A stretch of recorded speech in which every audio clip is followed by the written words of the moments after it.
here with my friends in Acappella, and we're going to be talking about the album Sweet Fellowship. Sweet Fellowship.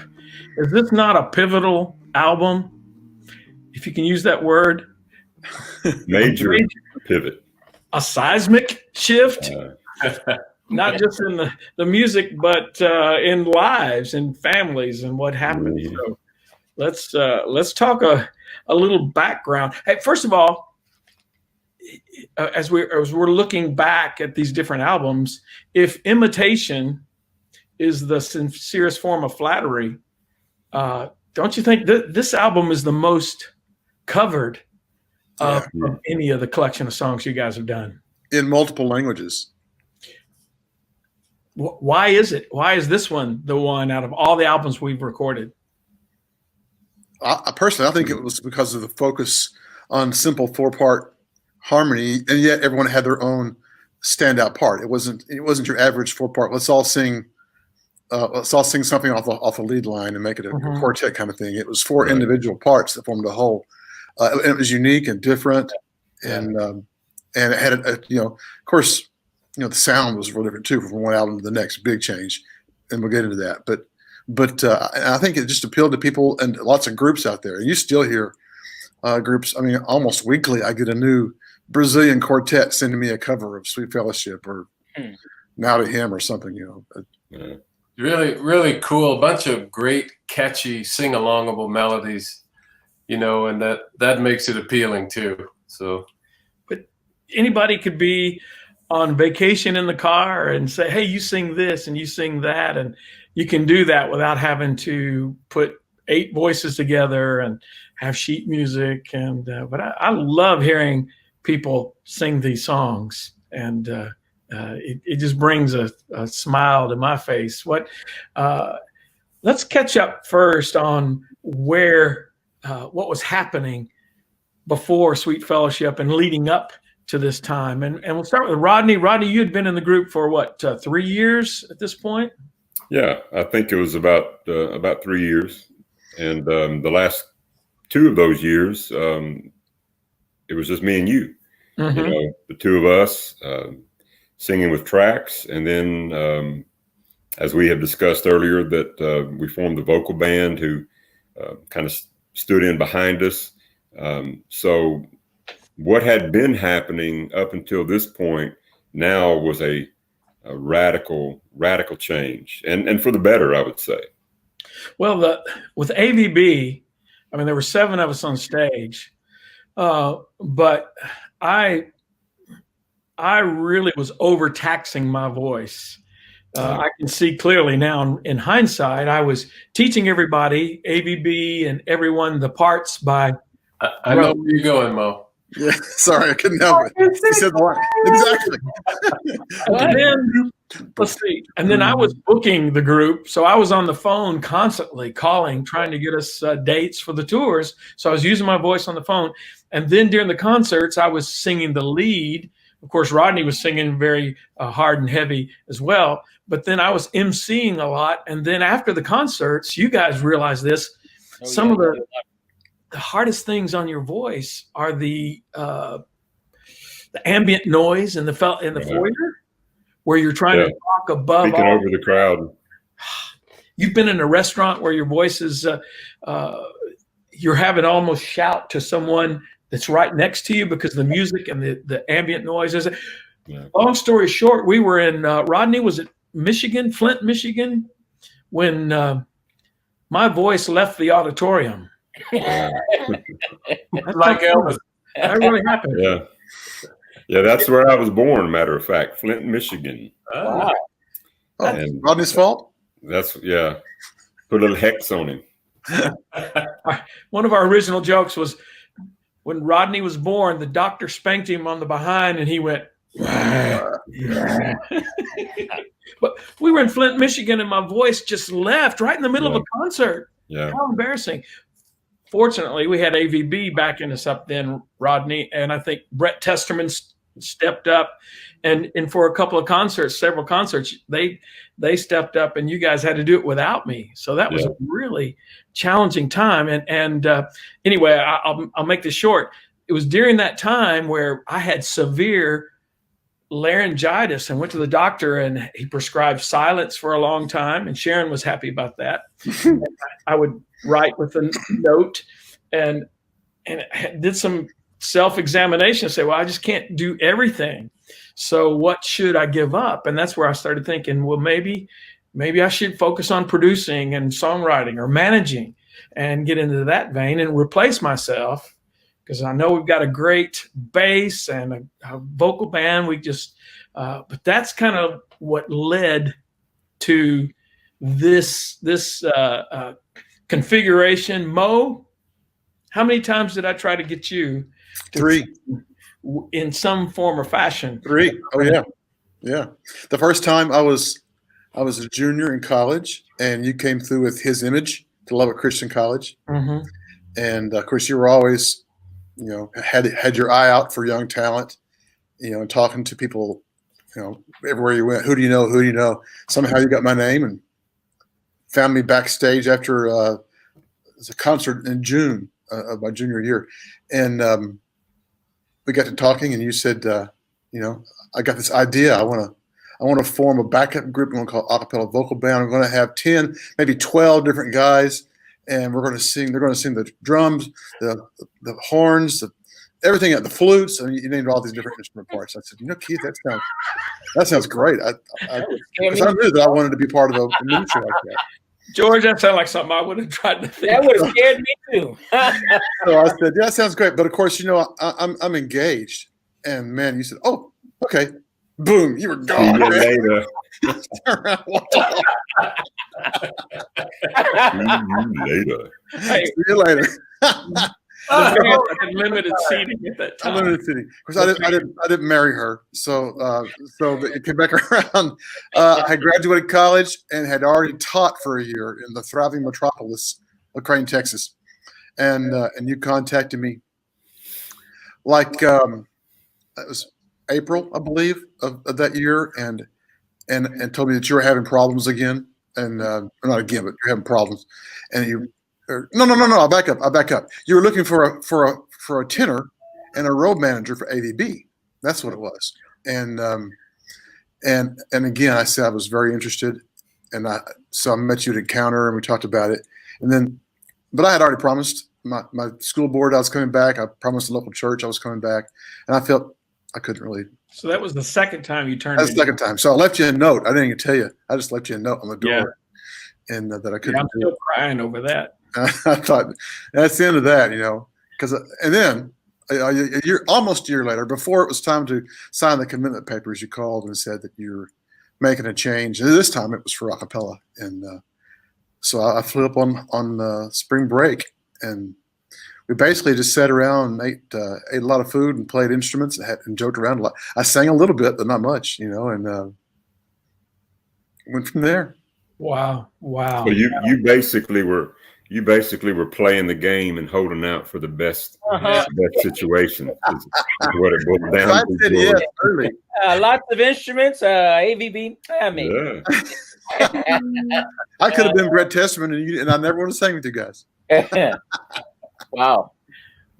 Brett has a phenomenal voice. He does. He's amazing. So George, the first time you heard the group was in California, where you were living. Yes. Well, actually, a friend, I think, do I remember it correctly? A friend twisted your arm to get you to come to one of our concerts. This is what he did. He came to my house. He was a police officer. And he came to my house, and we were eating and talking. And he said, I got this video I want to show you. And he showed me the video of Acapella's, the video you guys had just completed. And I was so impressed. I thought, oh my goodness. And I thought, but I got to tell you, I was impressed for selfish reasons. I was not impressed because I was thinking, I want to be a part of that. Because I hadn't even heard the music yet. I was just impressed because I was thinking, there are some people doing what I've been dreaming about. And I thought, I got to find out how he did this. So sure enough, I go to the concert, and I have no point of reference except that video. And I walk in, and it was like going to a Michael Jackson concert. I had never seen that before. Christians having that much fun, and the show being so professionally done. That's high honor coming. Oh, it was great. It was fantastic. I was blown away. But I was by myself. You got to know that this got me in a lot of trouble. I was by myself, so I talked to Keith. Well, this is another thing that impressed me. I didn't know who Keith was, anything about the group, and so I tell John Laws. I said, I'd like to talk to Keith Lancaster, and so he sends me to the bus. I go to the bus, and he says, George Pendergrass. The George Pendergrass, and I thought he was joking, but I didn't even know he knew anything about me. So apparently, Brett had told him about me. Nobody ever told me this. So I'm just sitting there, and the only thing I can think of is how did you do whatever you guys are doing? Because I'm singing with a group, and then my mind was totally on Renaissance. I was like, I'm singing with a group, and we are trying to do full-time music ministry. And I just want to know, what can you do? What can I do to be a part of something like this full-time? And he said, how bad do you want to do it? And I was like, within the law, as long as it's legal. And he said, okay, we'll see. And then I said, well, I tell you what. I said, because at this point, I'm thinking, forget Renaissance. I want to do this thing. I said, but I've got a friend. Full-time. Yeah. I said, I got a friend. I got a friend. If I'm thinking in the group who's serious, there's one guy in there that's dead serious. He's got to be a part of this venture. And he says, okay, I'll get back with you. And I went home, and I think I called you, Doc. I think I called you and said, you got to. So I was all excited telling them all about this. And I said, he said he's going to get back in touch with me. And sure enough, that's when all the trouble started. I went home and I told my wife, I said, honey, I've seen it. They're doing what I've been dreaming about. And she goes, what's that? I said, full-time music ministry. She said, what? Are you out of your mind? She said, you got 2 degrees and you're a minister and you want to do what? And it just went from bad to worse. It just was terrible. It just didn't go that well. And I was thinking, oh my gosh, this is not good. And sure enough, you guys were in Longview again before you left California. And when I went to Longview, I took Pam with me, and she saw it herself, and she started crying, and she said, I see it. I see it, and that was it. That was it. It was a waiting game, and then he sends me these CDs, and now I'm getting excited. See, now I'm hearing what everybody around the country has been enjoying. And it's just even that much more exciting to me because did I send you any of the CDs, Doc? Yes. Yeah. Well, I mean, we're listening to these things, and I'm telling you, my kids, because I was teaching 4th grade, I must have spent half of my day with each one of my classes listening to music. And my kids, they know all the music.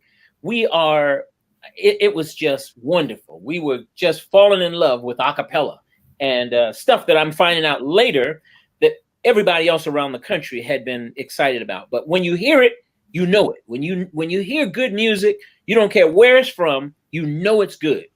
Yeah, because for me, it wasn't a video. It wasn't a live concert at all. It was just, it wasn't a CD. It was a cassette, by the way. So, yes. It was cassettes. But I mean, I was working in oil, and I'd take it out and put my Walkman on, and I'd listen. I'm thinking, wow, who are these people?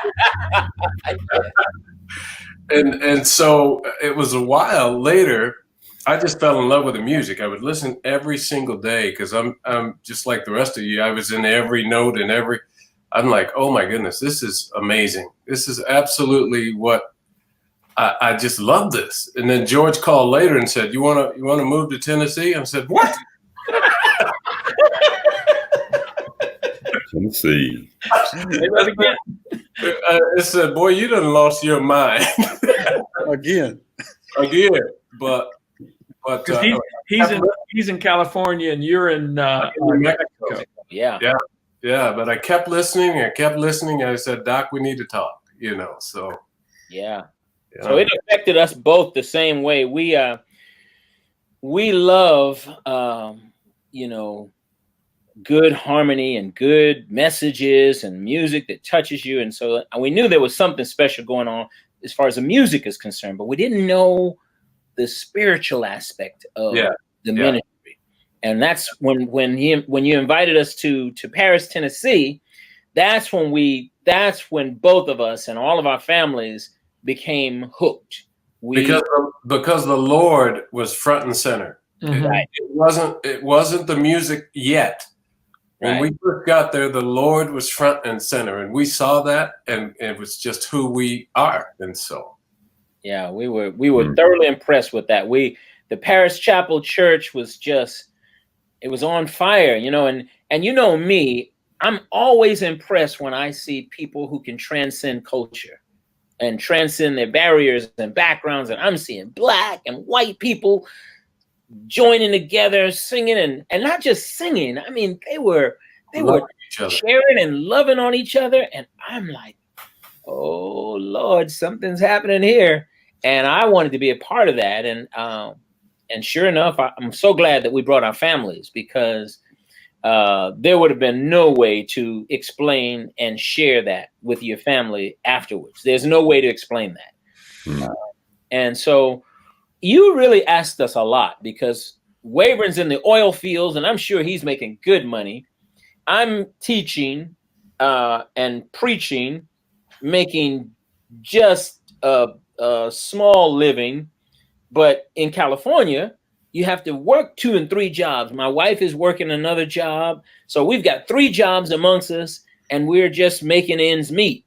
But, in a normal city, that would have been, I guess, enough. But so then he asked us to come to Tennessee, and we're looking at the cost of living and what we would possibly make. And I thought, oh, the Lord will have to be in this one. And sure enough, but it was so appealing. It was such a strong spiritual pulling that it just superseded all my fears about finances. And I thought, we got to go. It's time to go. And so that's why we had so many people, especially us. We had so many people going, you what? You leave it? Oh, you're going to starve. Oh, it'll be horrible. It'll be the worst thing you've ever done. Don't do it. And I never, this is a bad part of my character, but I may as well confess it. Whenever people tell me what I can't do, it's the worst thing in the world, because that's why I went to Lubbock. Somebody told me, don't ever go out there. They hate black people. You'll never make it. And I'm thinking, you don't know my God. You just don't know him. Exactly. And so when that happened, my friends are going, don't do it. Don't do it. It's Paris, Tennessee. I never even heard of that. I thought, it's time to go. It's time to go. And sure enough, my wife, she didn't fight me. She felt good about what we were doing. A little nervous, but she trusted me, and it was the best thing. When I first heard the group, it was Rodney and Keith.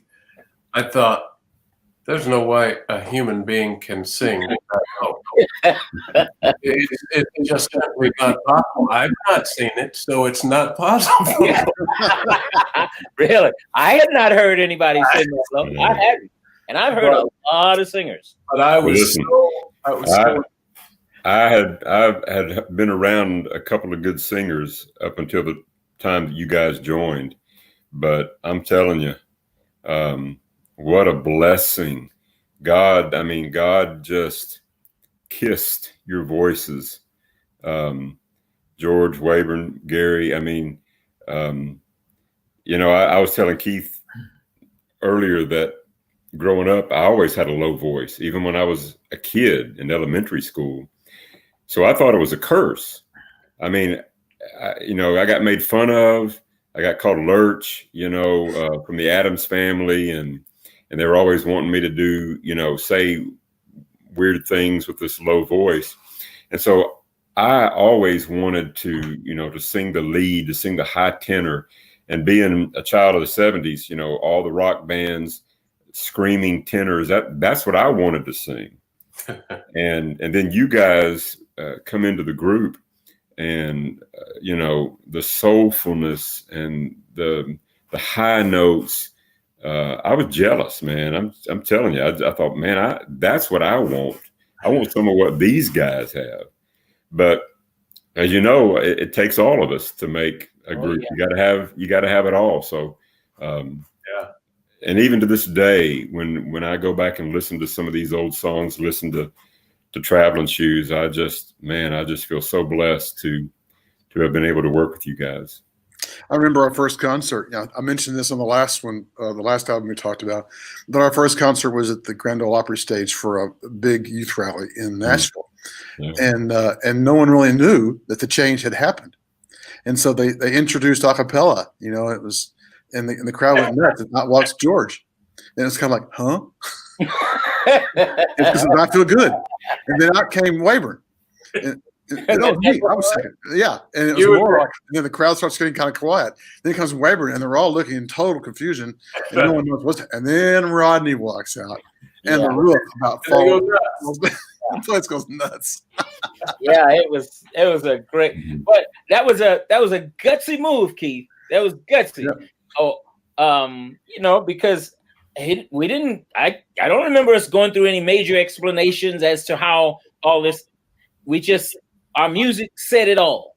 We did it, and but it worked. It worked. I mean, one of my best friends in the world right now is a guy that had that same kind of reaction when we first came out. Ricky Martin.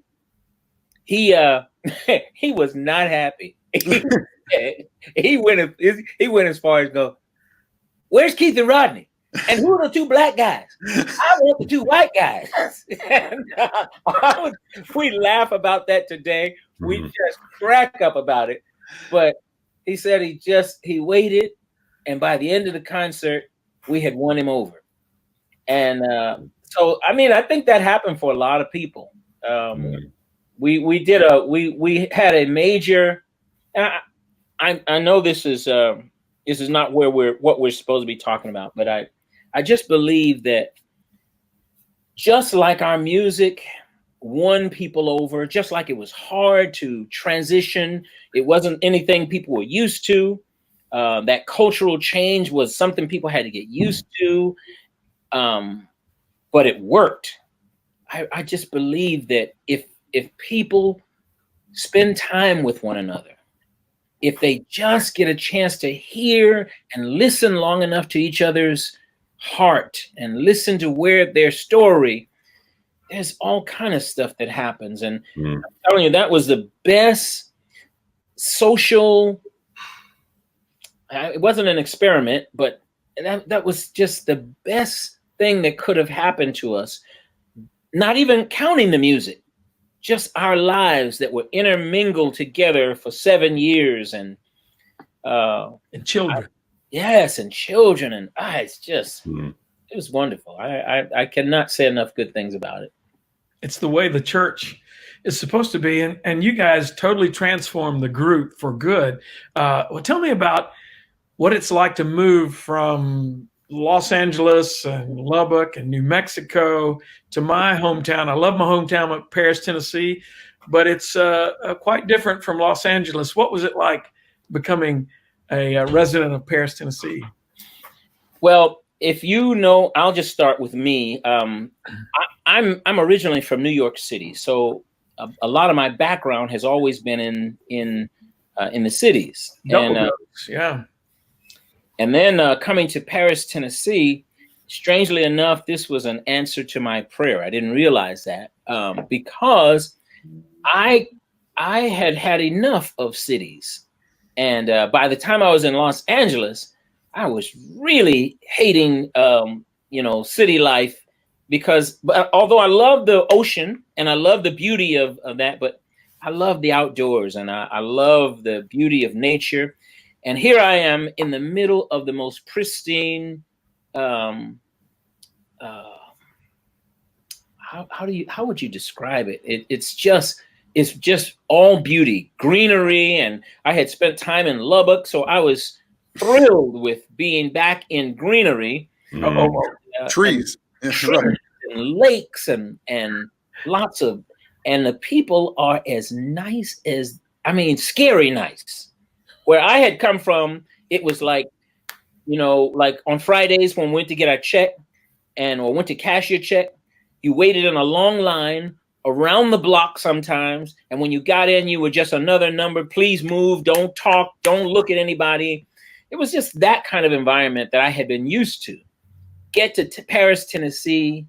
Not only are there no lines, you go in the bank and they actually know your name. And they're talking about, hey, how you doing? And it was surreal. The whole time I was in shock most of the time. So I remember once we did the Acappella video, the first one. Not the first one, but the one that we did, Good Living. I remember going into the drugstore and before we did the video, and I said, "Ma'am, do you guys know that we're not from here, or are people really this way?" And she looked at me and said, "Well, son, folks here's just nice." I thought they sure are, and I'm just going to go with it. And it was the best 7 years that I've spent in a long time, really. For me, I remember driving to Paris, Tennessee, and I don't know what got in me, but I let George drive. So, Doc, you'll remember this. Is this the Memphis story? The what? The Memphis story? Yes. Okay. We're driving, and I don't know what happened.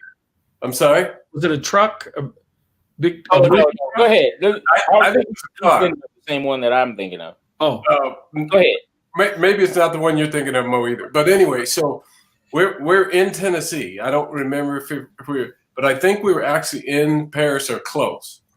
And then we got on the wrong road, turned around, George driving. He drives into this man's yard. Oh, yeah. Oh, you said that was around Jackson. Into the man's lawn. And this guy comes out. Listen, this is the truth. He comes out with a shotgun. Get off my yard. And I'm in shock. I am thoroughly in shock because I think we made the wrong move. Is in the background going, "Get in the car. He's got it. Get in the truck. He's got a gun." And I hear him. I'm just in shock. I cannot believe this is happening. Yeah. And I didn't believe it was happening until that guy said, "Boom." Yeah. He didn't shoot at me. He shot up in the air. In the air to let you know you made a wrong turn, buddy, and you're gonna have to do something. My God. That was something. We turned around. We finally got off and turned around. Yeah. And normally that would scare most people off. They would think, this is terrible. I made a terrible mistake. But I had such a good time in Paris, Tennessee. Even that never affected me. It was just something we remember. It was just, and the, like you said, Doc, the location itself is just so green. For me, being a little New Mexico dusty, and that's all I knew. To see all these trees, I think I probably been around and with my mouth open for about 2 or 3 hours. But it was beautiful. It was welcoming, and everyone was so unbelievably welcoming to us. And so it kind of softened the blow there. We're still kind of a little, and as anyone would be, but because these people were vertical, God-thinking, loving people. The music was next. The love of God was first. Yeah. For me, strange enough, it was food. Food. It was the big change. I remember two things. One was there wasn't no Mexican food. They didn't. I don't think they knew what Mexican food was. There were no Mexican restaurants. And I'm a Texas boy, and there was no Mexican restaurants. Matter of fact, at one point, Pizza Inn decided they were going to start serving Mexican food, and so they used my wife and I as test subjects. They would feed us. It wasn't good. They stopped that. But I remember, like, we've been there maybe 2 weeks, and they said after church, we may have been meeting in the Walmart at that point. I can't remember where we were, but they said we're going to have a barbecue over at Bitsy's house tonight. Y'all come on out. So I thought, man, barbecue, this is going to be great. Of course, I'm thinking ribs, brisket. Get over there, and it's this stringy looking beef with just sister sour sauce on it. And it's like, what in the world? Pork, shredded pork. Pulled pork. Mm. I learned to appreciate it and love it, but man, that was a shock. Woo. No, if you want a barbecue, you had to see Wavern's daddy. Yes, sir. That man knew how to put on a cue. That's for sure. No doubt. Mo, I was going to say that I've heard you say several times that one of your favorite places that you guys ever lived was in Paris, Tennessee. So you must have really loved the people in the area. And of course, I'm proud of Paris and glad that it was our headquarters for quite a few years. Now, tell me about another home in addition to Paris, and that's the studio.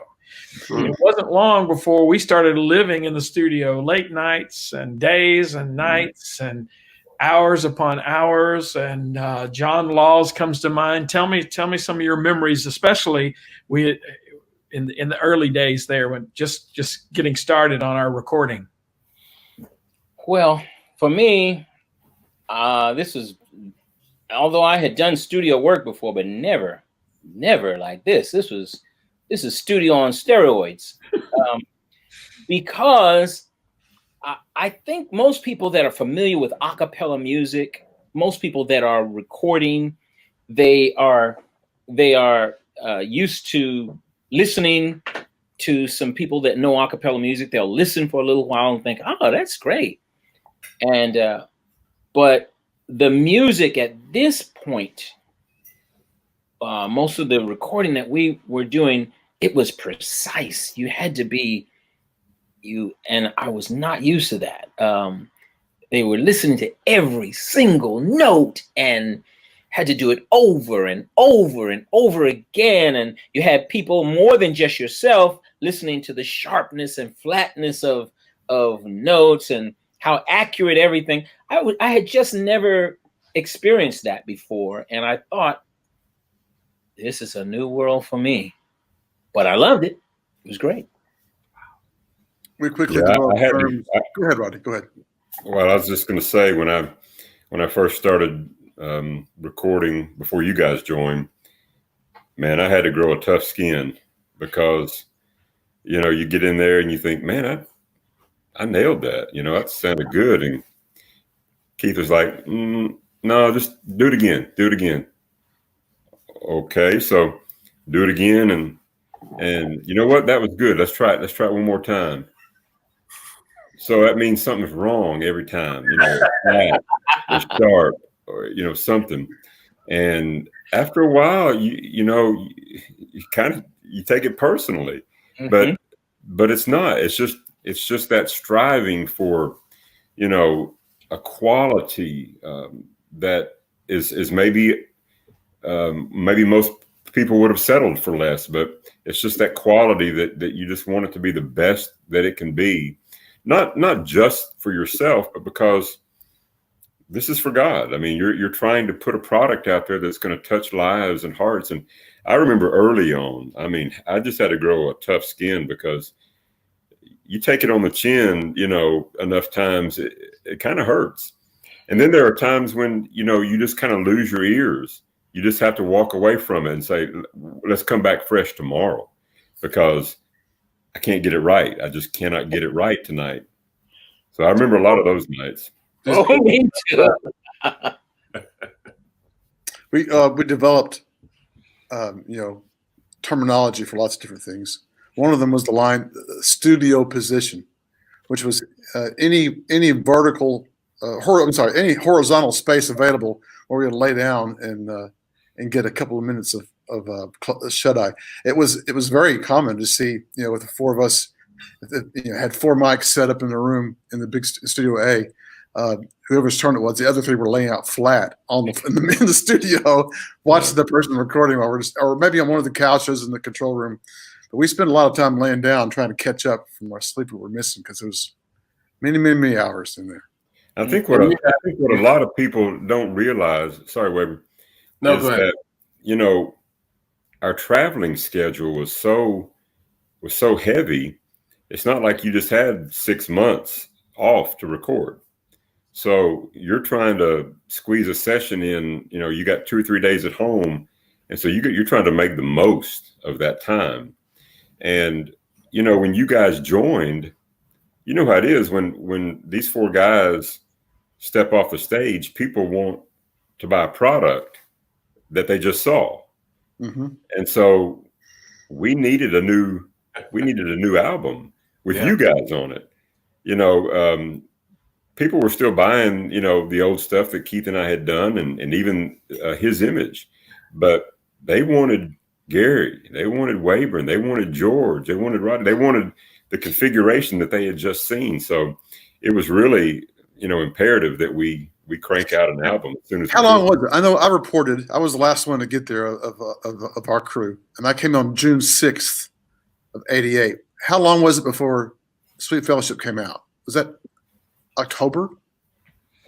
It was either end of the year, even almost pushing 89. Really late, I think.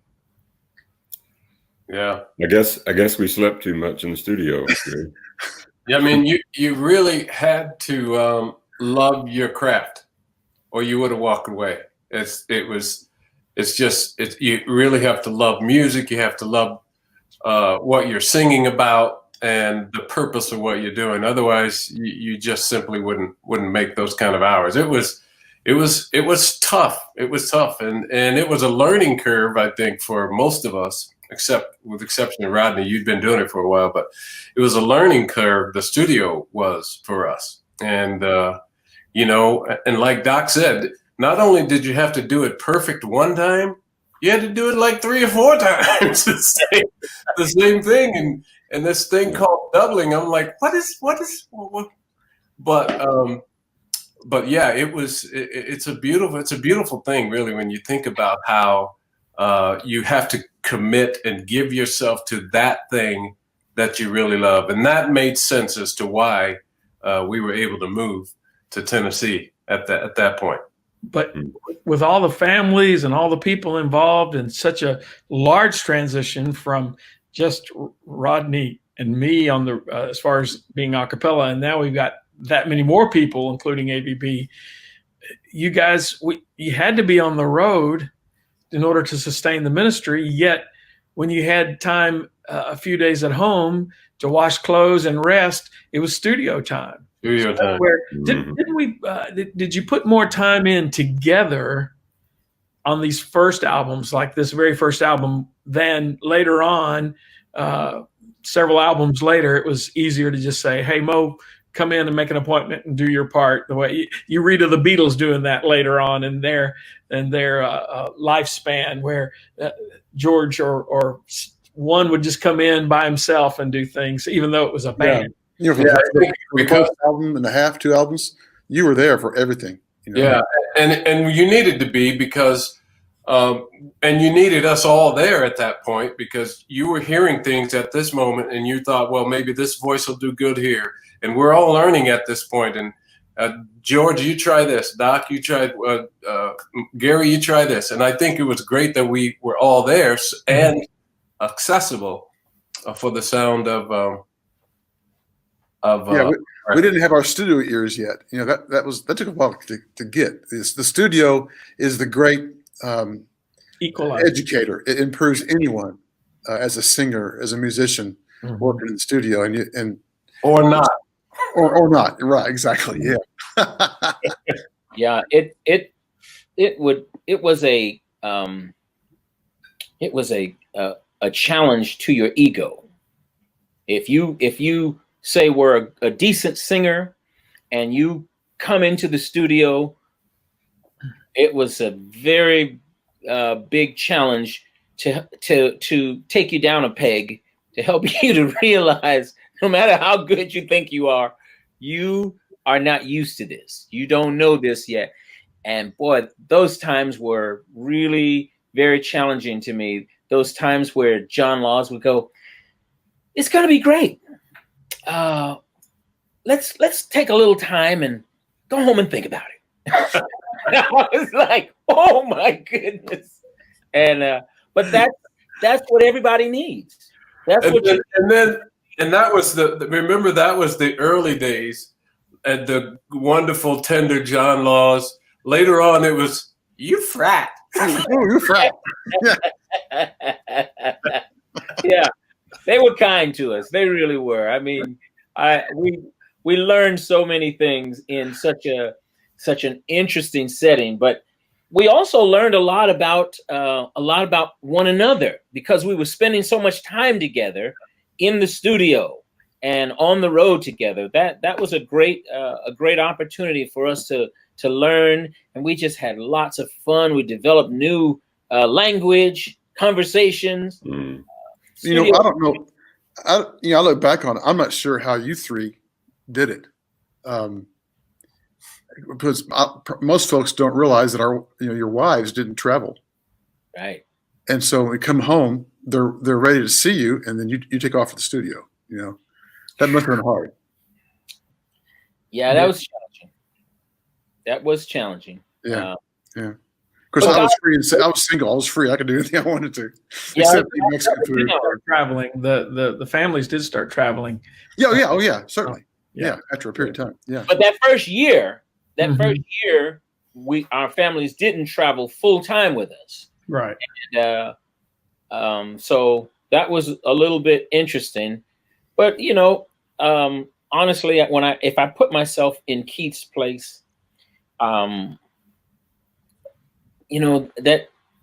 a lot of trust with a new ministry, putting different people, even though it's challenging to the families, but I'm sure you guys had already tried that and probably had some encounters with problems that causes periodically.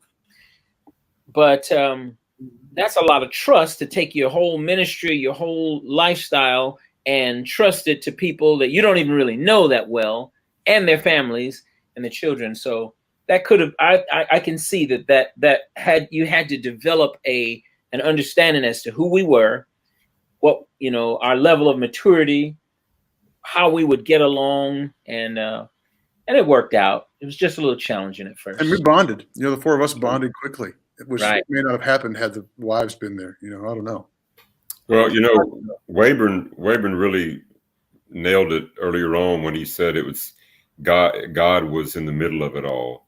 And, I didn't know you guys from Adam. Keith and I have been working for 3 years together, but we really gelled quickly. I mean, there was a love there that I think because of the music, but something about being in Christ, being in the same body, just accelerated those relationships.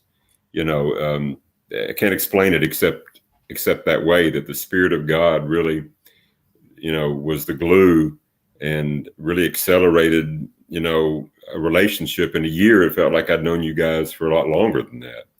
And that's because God was, at the center of it all. And I remember being on the road, and I remember going, sometimes we'd go to church, we'd go to Bible classes. I don't know if you guys remember that early on. We'd stop in a Bible class, and we'd all be in the Bible class, and it's kind of echoey in the room, and nobody knows anything about Rodney. He comes in and he says, and everybody jumps. Remember that? I mean, his voice is just so huge in the room. And I just absolutely love that. I just waited for those moments. It's coming any minute. Yeah, it took me a while to get used to that. You know, having somebody that you're that close to, and every time he speaks, your chest, you feel it in your chest. Yeah, yeah. Man, that's kind of scary. Hey, this is ground zero, man. How do you think it feels right here? It was beautiful, though, man. But I said that because that was critical in terms of our gelling together, is to put the Lord in there and be a part of church. It was amazing. It was amazing. Now, speaking of which, I mean, I think when Rodney left, we had to develop a new gel, a new way of, but your speaking ability, your skill in knowing how to was incredible for us. That was something that we used to sit in awe about. I will never forget that as we traveled on the road, we had all kind of encounters with people trying to write all kind of interesting things about us and storm the stage, take over the stage. And man, we had one of these encounters where we were on stage, and I will never forget that. I will never ever forget that. This brother said something out of line to us on stage or to the people. And are you talking about the time he came on and grabbed a mic? Yes. Oh my God! At the end of the concert. What is it? Matthew 15:18, Matthew 18:15? 18:15, yeah. And oh my goodness, you could have heard a pin drop. You could have heard a pin drop when he quoted the scripture. And I thought to myself, there's no need for argument. Just know the word. And that squelched that brother wanted to slide under a table somewhere. He just went on with the concert, and it was wonderful. But I think about that skill that we were in awe of, and we learned how because it is a skill to talk to people on a regular nightly basis, and that's a gift of yours. And you're very kind, brother. There's few who are able to engage a crowd and to keep the crowd interested and to keep the concert flowing and happy like Rodney. It's an amazing gift. It is much more. Yeah, we learned that quickly. There's so many groups that have great sound. I'll give you one for example. No, I don't want to say their name. Anyway, there are a lot of groups that have great sound, and they're wonderful, but you don't want to hear them talk. You don't want to hear them start talking, and so that's a wonderful skill to have. Not only to be able to share. We had a great tool of music and great songs, but to have someone that knows how to connect with an audience, that was amazing. And you need to know that makes a big difference. Big difference. Thank you. You're the Wizard of Iz. I wasn't there. It was a concert at a Coliseum, a civic center. But I was told about this fellow who had a problem with our ministry or our group, and he went on stage and commanded a microphone uninvited and proceeded to give his grievance, which is totally out of place. And I don't know how I would have reacted, Rodney. I mean, because it would be normal for normal people to be angry or upset or react in a similar fashion. But when they said that you, in very calm way, that Jesus said, if your brother sins against you, go and show him his fault just between the two of you. Yeah. And when you shared that, and I think eventually didn't the audience applause at that? Oh, they went nuts. I mean, the next song this was right at the end of the concert, and we had walked off stage, and we're planning to come out and do an encore, well on my way. And it was during that time that this guy made his way up. And as I recall, and this speaks even higher of Rodney, this fella, and who names don't matter, but he was an old friend of yours, as I recall, someone you knew, because you called him by name when he walked on stage. I remember you saying, Yeah. "Don't do this, please don't do this." I had gone to college with him. Yeah. There in Nashville, so I was aware of it, and I actually even sang with him a little bit. Just they're goofing off there at college. But guys, y'all are being very gracious to me and too much so. But I think what really allowed that to happen is because we had really entered into scripture memorization on the road. And I think one of the very first verses we ever learned was Psalm 119:11. I've hidden your word in my heart that I might not sin against you. And the safest place to be is in the word, the word of God. And really it has the answer for everything. And so I didn't have to think much about it when he came up. After he said what he said, it was just like, the Spirit just came out through the quoting of the word. And so, that's the best way to answer it. Now, I would love to say that in these last 35 or 40 years that I have handled everything with as much grace, but I'm afraid that wouldn't be true. But at least in that moment, I think the Spirit of God really, really helped me as I just quoted the word to him. Well, you guys were talking about how you bonded and how you became brothers, not just acquaintances and work associates. And I think it's serendipitous that this title for this album is called Sweet Fellowship. So let's talk about the very first song on this album, which is Sweet Fellowship. What do you remember about this song?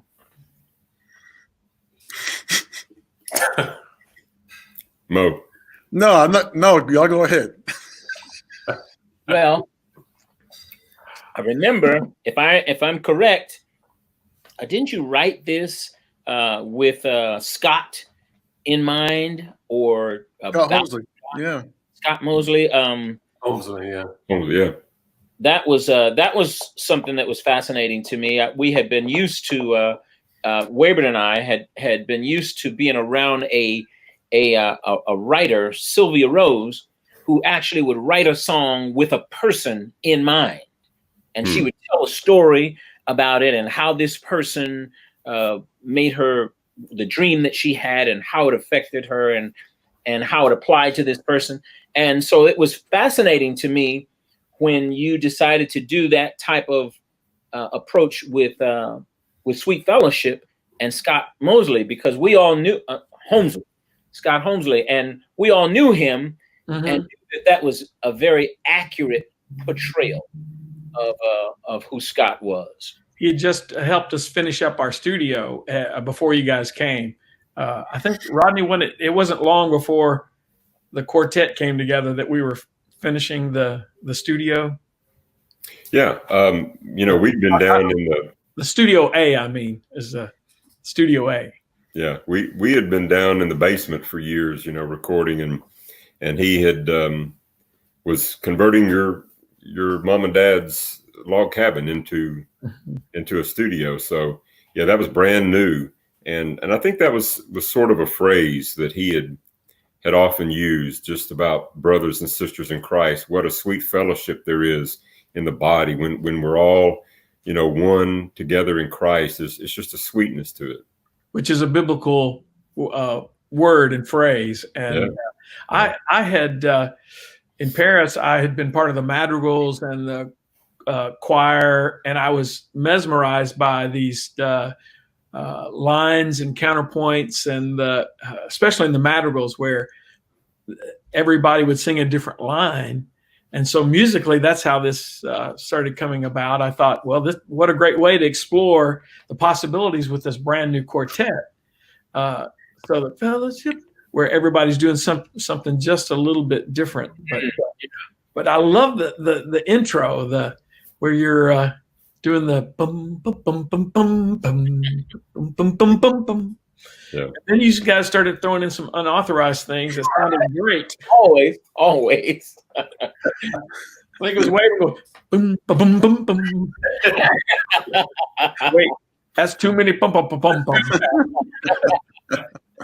Wait, we didn't put that one in there. Yeah, But it's still the simplicity of just four of you, but you're singing about such a sweet topic that as we share each other's lives, as we share each other's hearts, and then Mo, you start sailing up in the higher regions on the bridge, which we're fellowshipping not only our hearts and our lives, but we're fellowshipping with God, the Trinity God, fellowshipping with the Father, with the Spirit, with Jesus. So that's why the bridge is nice. It's kind of, wow, it's all wrapping it together. And there's nothing that's sweet, right? Mm-hmm. Nothing. Yeah. But if we walk in the light as He is in the light, then we have fellowship with one another. Yeah. The blood of Jesus continually cleanses us of all of our sin. I mean, that's about as sweet as it gets. Mm-hmm. There it goes. Quote the scripture again. 1 John 1:7. But I love the music, how you kind of pick it up. For there's nothing as sweet. The parts kind of build up right there. And I don't think it's on the recording, but I love how later on in concert, how things would evolve, and George would start, he would get the Spirit and throw in more unauthorized things that ended up sticking permanently. Like did you do on the Sweet Fellowship?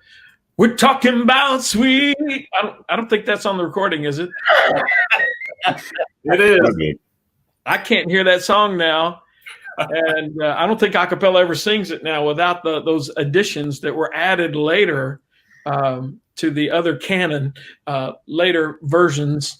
And it's like manuscripts. The archaeologists are finding out on this version in 1989, Mr. Pendergrass added this. And Rodney would mess around with us because we get to the end of the bridge. Fellowshipping in the Spirit. Short pause. And then boom, boom, boom. You got to the point where he'd just look at us. He wouldn't stop the next time. I was kind of standing there right for him to go boom. He wouldn't start it for He wouldn't start it. He'd make us wait. Everything begins with the bass man.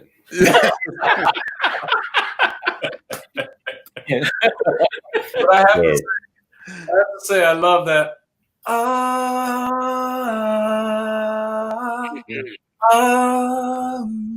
And then Mo comes in with his little. In my weak falsetto first album jitters freshman sound. If there's any song I would love to remix, I'd love to be able to get a hold of the old Studer 2-inch tape and fix that up, man. Nope. The die is cast. People love it just like that. Yeah. Was that a Studer 24 track? The 2-inch tape? Yeah, Studer Revox 24. Wow. Now we're talking tech stuff. Yeah. But this was a great way to name the album and to start the album. Let's enjoy Sweet Fellowship.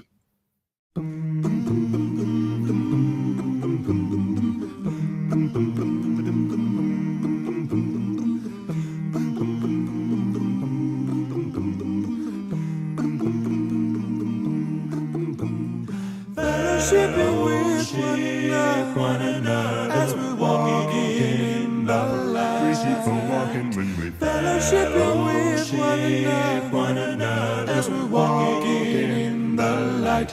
For there's nothing as sweet as fellowship as we share each other's lives. For there's nothing as sweet as fellowship as we share each other's lives.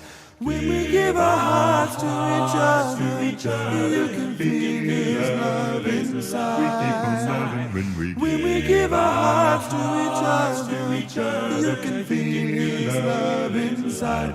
For there's nothing as sweet as fellowship as we share each other's heart. For there's nothing as sweet as fellowship as we share each other's heart.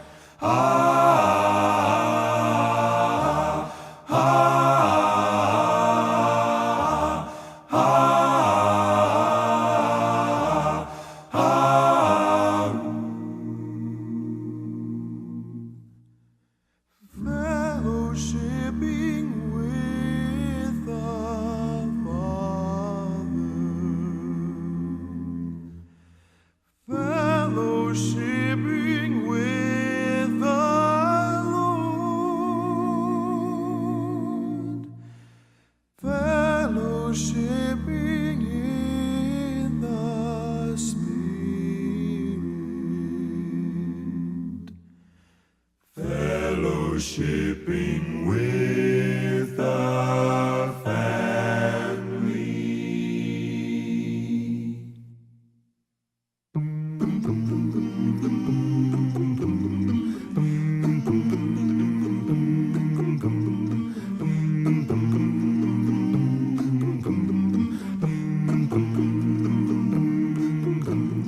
Fellowshipping with one another as we're walking in the light.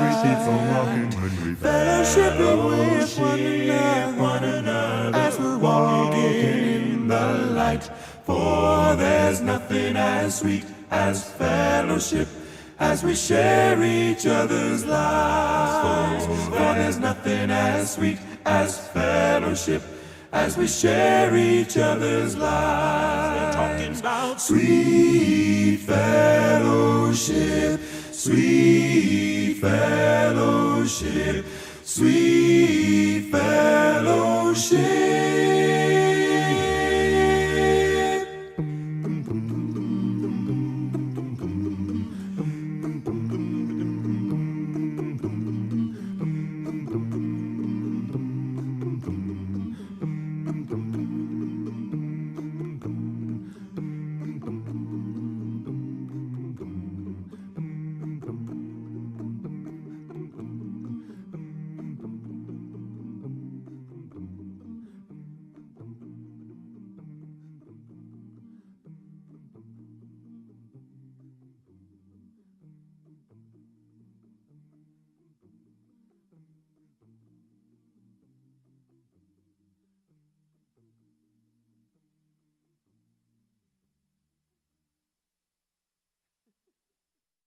What do you remember about Criminal on the Cross? I remember being moved.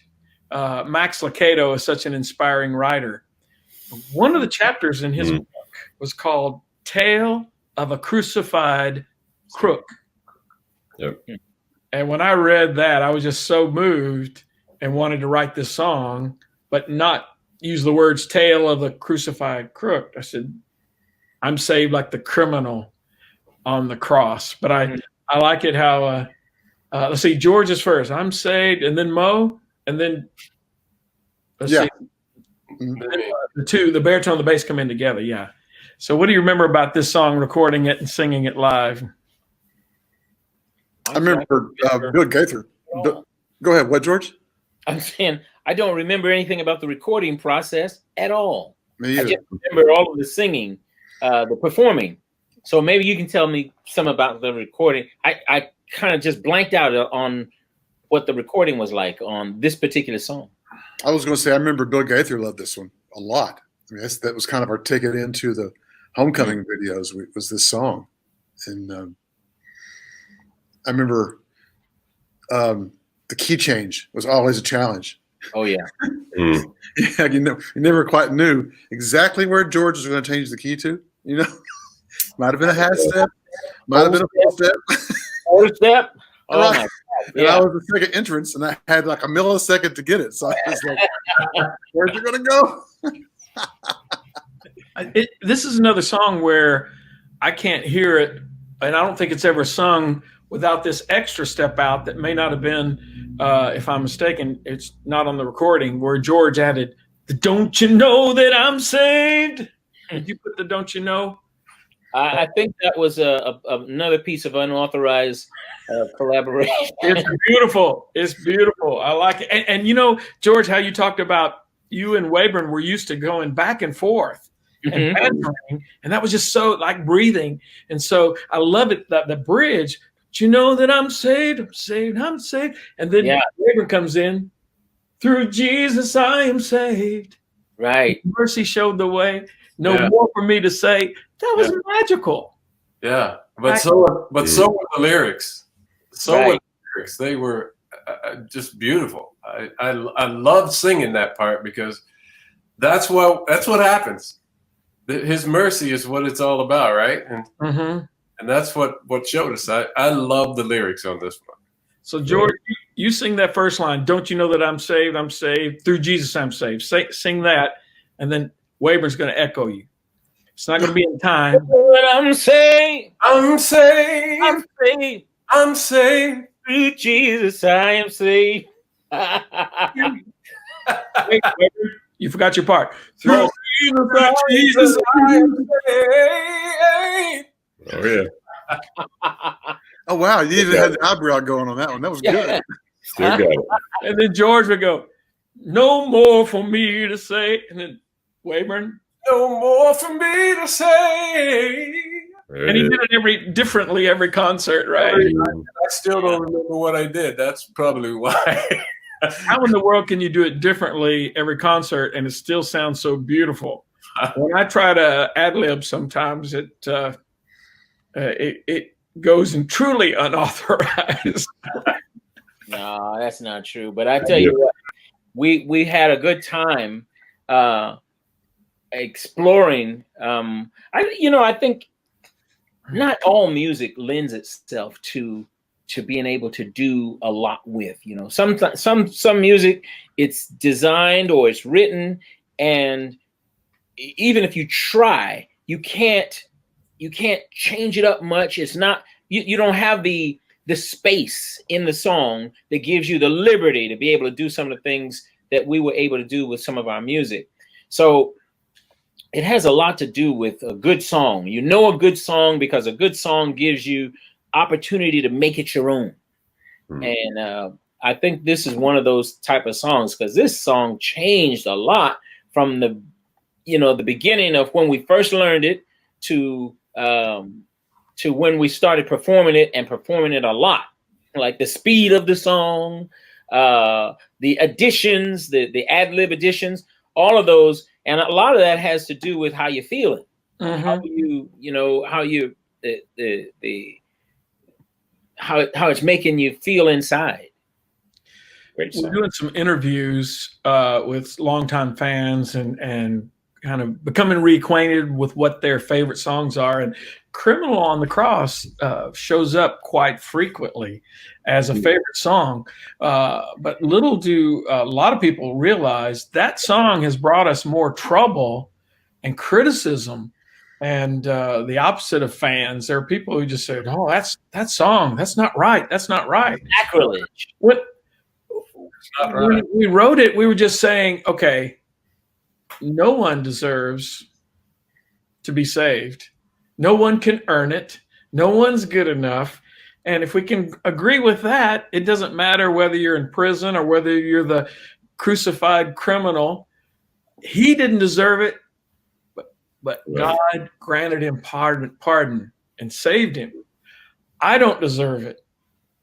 So in that way, I'm saved exactly like the criminal on the cross. I don't deserve it, but he saved me. And so I think we can celebrate that that none of us are worthy, but we can be saved like the criminal on the cross. And so it seems like every nation where we go to, people connect with the message of the song. They don't have to be a criminal to connect. And that's the odd thing, is that Wayburn, you're involved in a lot of prison ministry, and the neat thing about Celebrate Recovery and prisons is that they'll say, "Well, I know I've messed up," but then there's so many other people that almost have a self-righteous attitude, and they don't admit that they have issues and problems and they need the Lord. It's almost this self-sufficiency. I'm starting to preach now, so we need to get back to the song.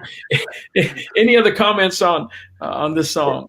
The fact is that if any man or any woman is ever saved, it is by the grace of God. Exactly. And by his grace only. Bingo. So I'm saved. We are saved. Our preacher has a statement that he just made just this week. He says, so this is where we stand, because he was preaching on James. He says, we are saved by grace, judged by our works, but justified by faith. It's so true. It's hard for us to grapple with that we literally are saved by grace, and not by righteous things which we have done, but according to his mercy, he saved us through the washing of rebirth and renewal. In the Holy Spirit. That's it. That's it. So all of you preach. Titus 3. Let's listen to Criminal on the Cross.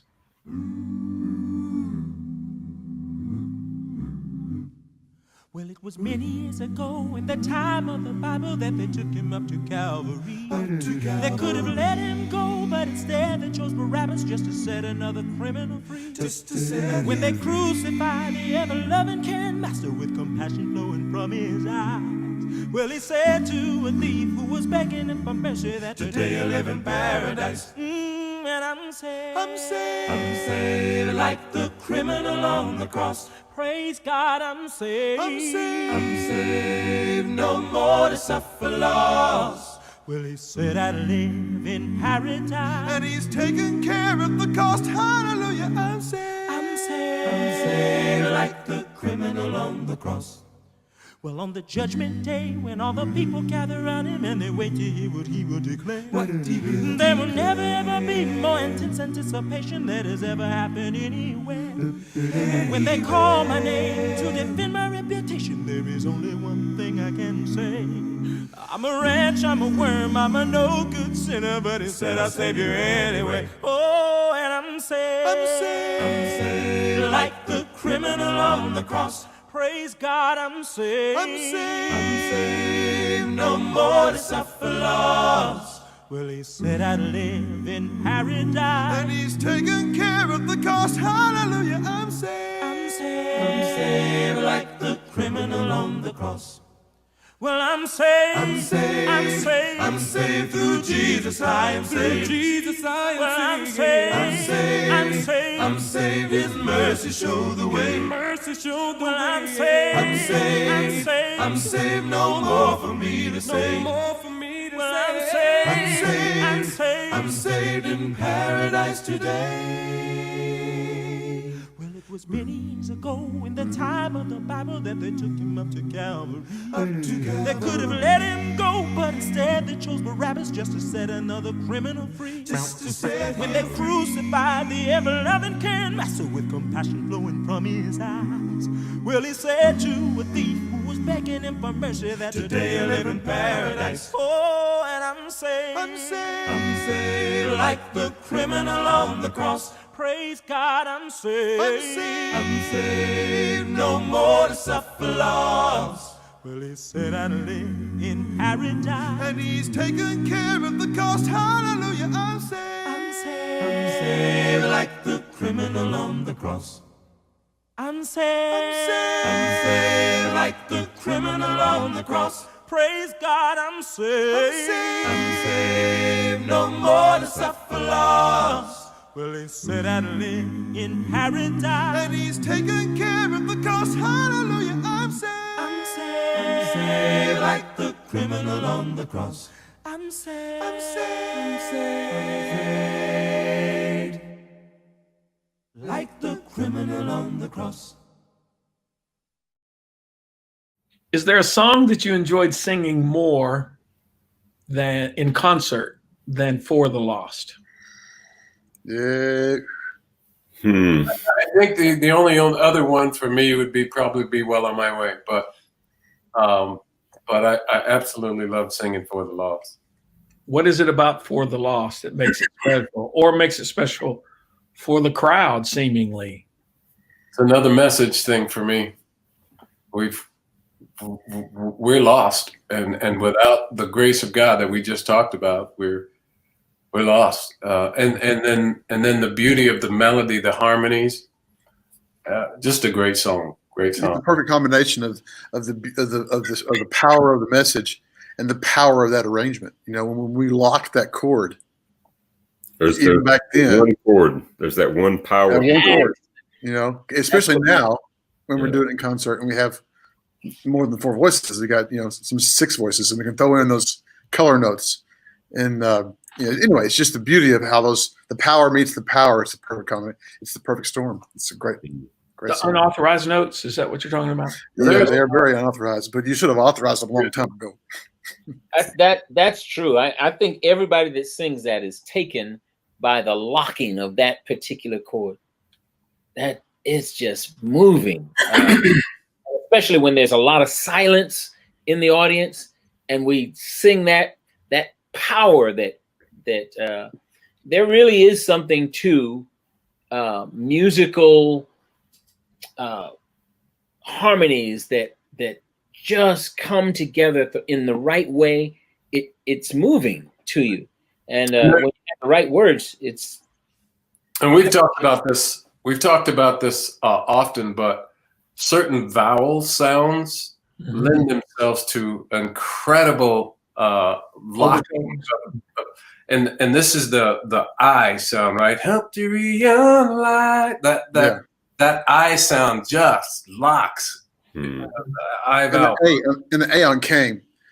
For the lost he came. It's that. Yeah. I have never talked about vowels in this context. I'm a consonant man myself. I don't even know what is happening. I'm a consonant man, and you guys are talking vowels.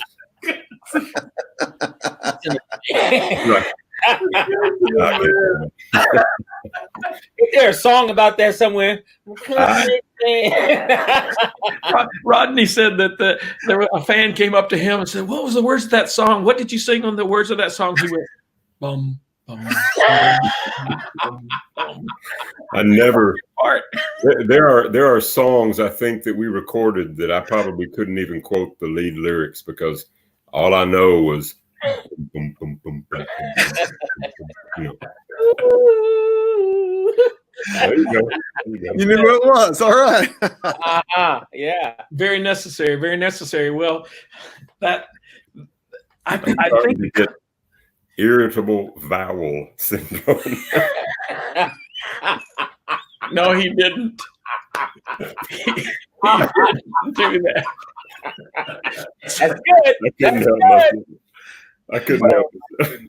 Musically, the contrast between that breathy unison and the power chord harmonies. It went, "Who can wipe the tears from your eyes?" Then 4-part harmony, "Help you realize." It was just so powerful. It's a wall of sound. Really. And it's interesting because during this particular album, we were focusing so much on simple 4-part harmony. Mm-hmm.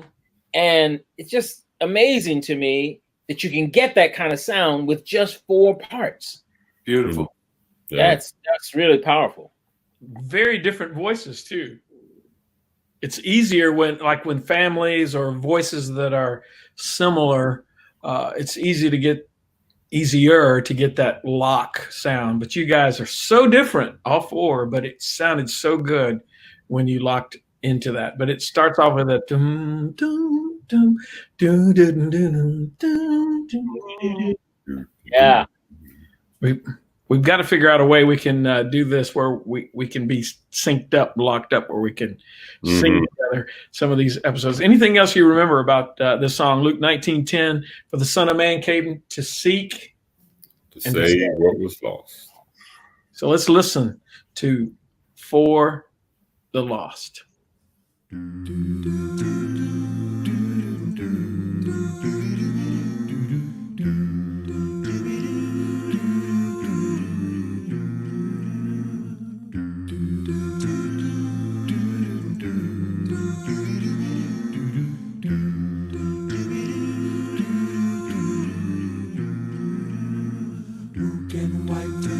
From your eyes, help you realize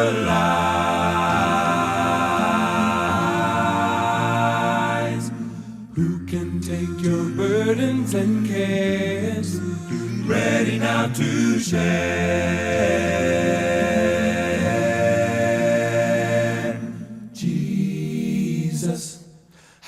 awesome is his name, Jesus. He always is the same. Jesus, my Redeemer, for the lost he came. Who can wipe the tears from your eyes, help you realize?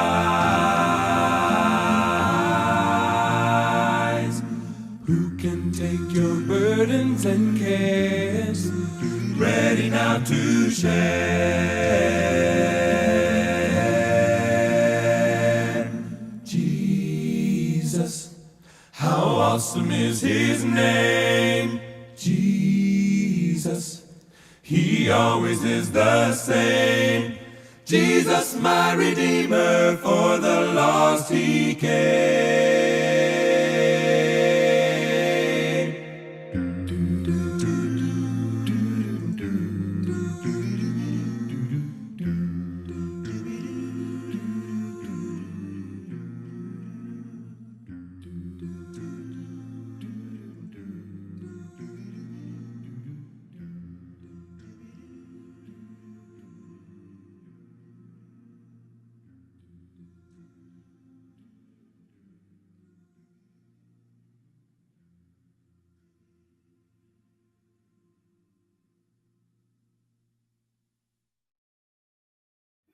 Again, George, you have since the recording added unauthorized runs and lines that are now forever embedded into the performance of that song. Anytime Acappella sings nowadays, we have to add the "I'm talking about Jesus, my Redeemer." I mean, it's not complete without that line. So I'm glad that you've added to. The Bible says you're not supposed to add to or take from, but you added to. And it was so. Tell me about "View That Holy City." Well, this is one of those songs. I think one of the ones you mentioned to us that you were trying to capitalize those simple, easy to sing type of songs, and wanted some stuff from our background. And this is one of those songs that comes from Black church backgrounds. This is songs, these kind of songs they've sung in churches for years and years. I have no idea where this came from, but I know I've heard it many, many times. View That Holy City. I think this is the only non-original on the album. Is that right? I think you wrote all the other songs, didn't you? Didn't we do something? I feel good. No. Yeah. Okay. Yeah. Yeah. I found that good. Right. I found that one in I think in Bible college days. I'd heard that one. That started, but Holy City again was a concert barnstormer. People loved it. Had a lot of energy, but again, it was you guys each stepping in. But boy, if you didn't know the words, if you didn't know when you came in or are supposed to come in, you were left behind. Yeah. There was no Wayburn. Did you ever forget your part? Only once, Keith. I wish I could say that. He knows I'm kidding. That's why he asked you. View that holy city. Meet my love in Jesus. Sit at the welcome table. Feast on milk and honey. Sing and never get tired. But in between every phrase I just said, each one of you had to view that holy. Answer your turn. I mean, it's coming fast and furious. Right. And I think what I liked is everybody lending their own style, interpretation, and style to each of the lines. That was fascinating. But this is another song that got a lot of unauthorized editions as the years went along. I mean, it went in all kinds of places. You know, you wouldn't know the song by the time we were at the end of it. No. But it lent itself to that, because even in the studio, which is unlikely for a lot of recorded finished products, it stops in the middle, and all of you are Yeah, come on, sing it. And then George takes off. And now that I listen back to it, I wish we would have allowed about 10 minutes for George to keep going there. And of course, in concert, you could take more time. And Right. I remember seeing you guys in concert where George, the audience was with you, and you just kept going. You kept going, and just about the time I thought you were going to start the song, or the other guys thought you were going to start the song, restart it. You ain't never gonna. I thought that is remarkable. That's great. That's the way we should. Let's go back and record it again and add all those extra step outs. And you guys were all in the studio, which doesn't sound like a studio recording when you're. Oh, come on! I forgot what you said. Wavering Mo, Rodney, y'all were kind of cheering him on as he was cutting loose. But and the silence. I'm gonna view. No, where is it? I'm gonna sing and never get tired. Does that bring back concert memories? Have you ever considered? We don't have any Acappella live things, do we? Yeah, one live from Paris, where okay. Barry and Kevin Schaefer, and but we need more live recordings because the people love. They're so hard. You're right. Live recordings are so elusive. Yeah, Mo. So you're on Live from Paris, right, Mo? No, I produced it. It was right after I came off the road, and so I was just kind of overseeing the whole thing. And people think that that's Paris, France, when we say Acappella live from Paris. Well, the artwork didn't help. We used the old French, cinema roll look for the artwork. But I want to kind of get back to what George said a minute ago about this song, which I think is one of the really cool things that God did. There are a bunch of white youth groups out there right now who are singing stuff that originated from the black culture, and they have no idea that this is one of those songs. Youth groups sing the song "Get Right, Church, Let's Go Home." That was never sung by youth groups until we added it to our program. And there's 2 or 3 others just like that, and I really appreciate that. That's another unintended consequence of what we were doing. The guys took hold of it and introduced some culture. Pretty cool. Yeah, Rodney brought that up recently to me, how some songs made it to a later edition of hymnals because those songs were songs that Rodney and I recorded, and that was just really so encouraging to see. But I love how you guys did the step out on I'm going to meet my love in Jesus. But it's 3-part harmony way up there. Right. And, of course, George always had it in the, really nice, really nice. So let's enjoy again in memory lane, Holy City. You know that I'm gonna view that holy city. Oh, I'm gonna view that holy city one of these days. Hallelujah. I'm gonna view that holy city. I'm gonna view that holy city one of these days. One of these days. You know that I'm gonna meet my loving Jesus. Oh, I'm gonna meet my loving Jesus one of these days. Hallelujah. I'm gonna meet my loving Jesus. I'm gonna view that holy city, and I will meet my loving Jesus one of these days. One of these days. You know that I'm gonna sit at the welcome table. Oh, I'm gonna sit at the welcome table one of these days. Hallelujah. I'm gonna sit at the welcome table. I'm gonna view that holy city, and I will meet my loving Jesus. We're gonna sit at the welcome table one of these days. One of these days. Yes, and I'm gonna feast on milk and honey. Oh, I'm gonna feast on milk and honey one of these days. Hallelujah. I'm gonna feast on milk and honey. I'm gonna view that holy city, and I will meet my loving Jesus. We're gonna sit at the welcome table, and we will feast on milk and honey one of these days. One of these days. You know that one of these days come on. Up there with my Lord.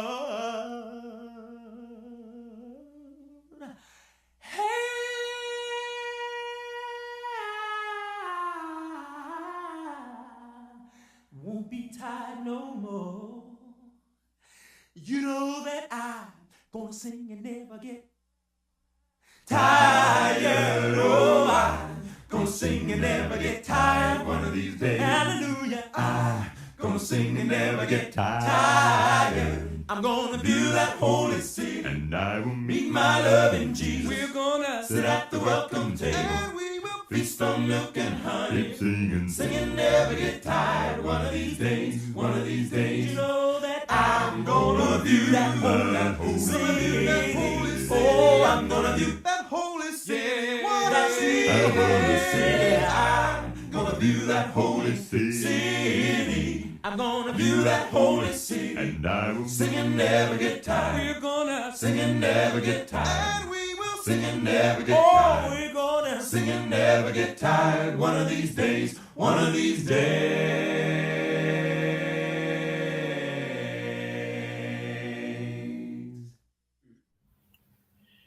We come to a song that was to become the perennial concert closer and a lot of people's favorite, Well on My Way. And before you guys start laughing, I'll go ahead and admit we were in Arkansas. Yes.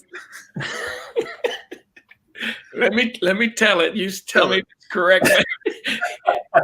We were in Arkansas for a youth rally, and it was an outdoor event, and we were getting the sound put together and ready to go. And I wanted to write a song, so I put some words together, and it really had a country feel. Oh, I can sing it. I'm singing every day, lifting up my Savior who died.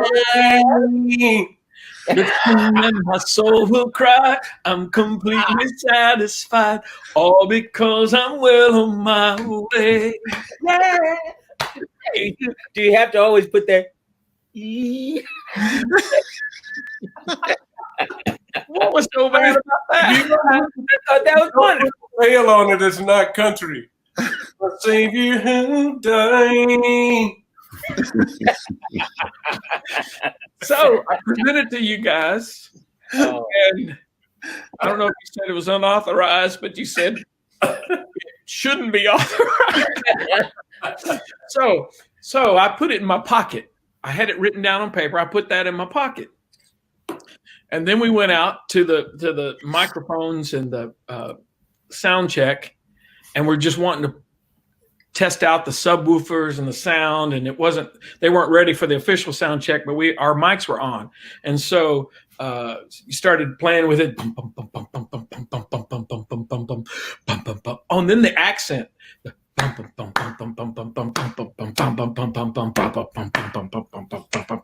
And then I started thinking, hey, let's try some things. We were ad-libbing and kind of a Styx, the rock group Styx. So we're sing his praises, sing his praises, sing. And then we started stacking harmonies, but we did that for a long time, and so it kind of got old after a while. We said, hey, this sounds cool. And I remember one of you said, hey, why don't you work on some verses for that? So I walked backstage. I got some somewhere. Reached in my pocket. There it was. Instead of listen well, I'm on my way. Listen well, I'm on my way, sing every day. My Savior who died. So it had a whole nother inflection. And Oh my gosh, that's my story, and I'm sticking with it right there. That's amazing. I had completely forgotten about that. Yeah, me too. On purpose, right? No, I mean that's a great story because it just goes to show how changing the tempo of a song can give a song entirely different life. You know? Yeah. Loved it. Yeah. But the magic of the song, or at least the core of it in the beginning, was the sing is praises, sing his praises. And then we had those gaps in the middle, and that's how it became. George, I guess you're the first one. Don't you know I'm well on my sing is praise, and then is pray. Then Mo, Now that I'm well on my way, his praises sing his. Wayburn, don't you know I'm well on my way? Burn. His praises. Then Rodney comes in. Camino con él. Oh wait, that's the Spanish version. Yeah. Well on my way. Yeah. Wow. And how does a song start? I mean, what's the kind of the first thing that we hear? Now that's the bass, right? Yeah. That's the bass. Yeah. That's amazing. Everything starts with bass. I just wanted to clear that up. Look up. So how did the? Does anybody remember how the way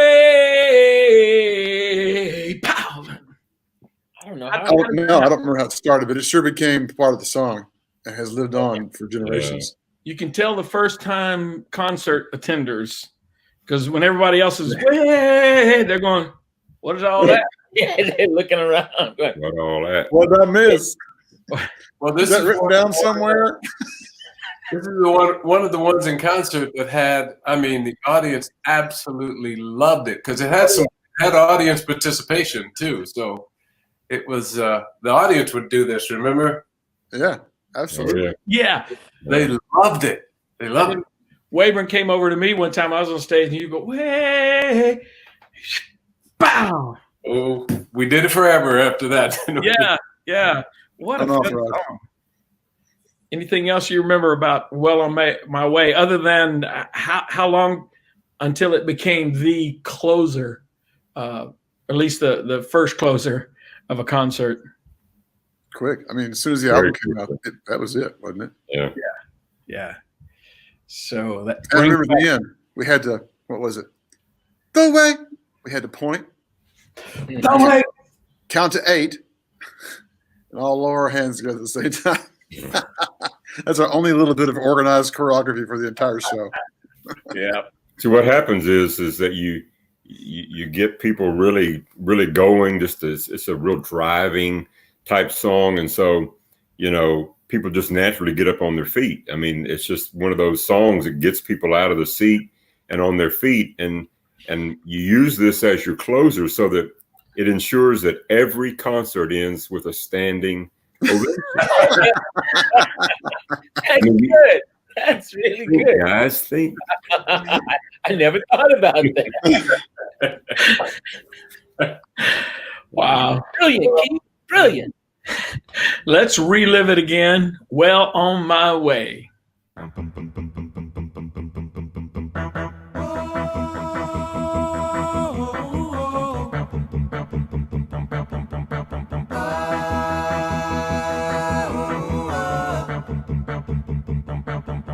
Sing his praises, sing his praises.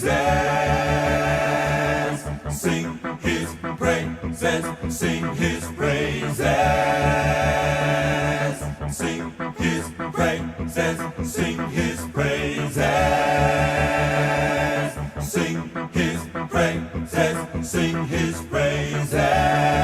Oh, listen while I'm on my way, I'm singing every day, lifting up my Savior who died.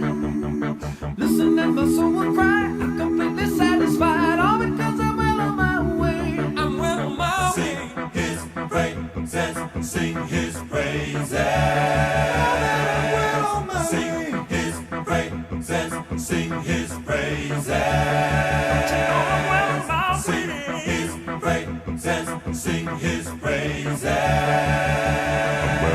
Sing his praises, sing his praises. Oh, ever since I'm on my way, I've got better things to say. Better cause I'm on the right track. I'm complete the thing I like, now there is no turning back. Listening to Jesus the way. I'm well on my way. Sing his praises, sing his praises.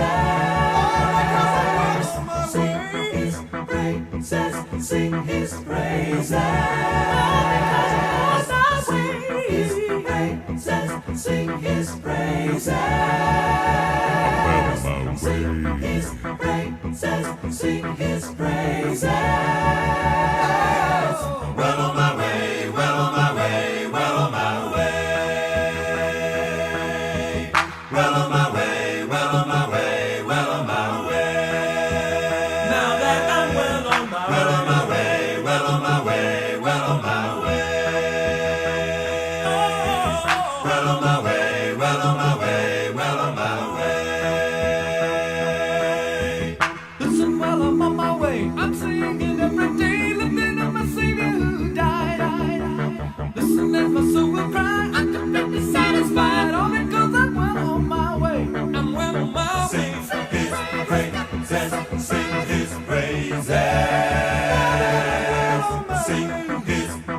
praises, sing his praises. Sing his praises, sing his praises. Sing his praises, sing his praises. Oh, well on my way, well on my way, well on my way. Well on my way, well on my way, well on my way. Now that I'm well on my way, well on my way, well on my way, well on my way. On my way. Well on my way, well on my way, well on my way.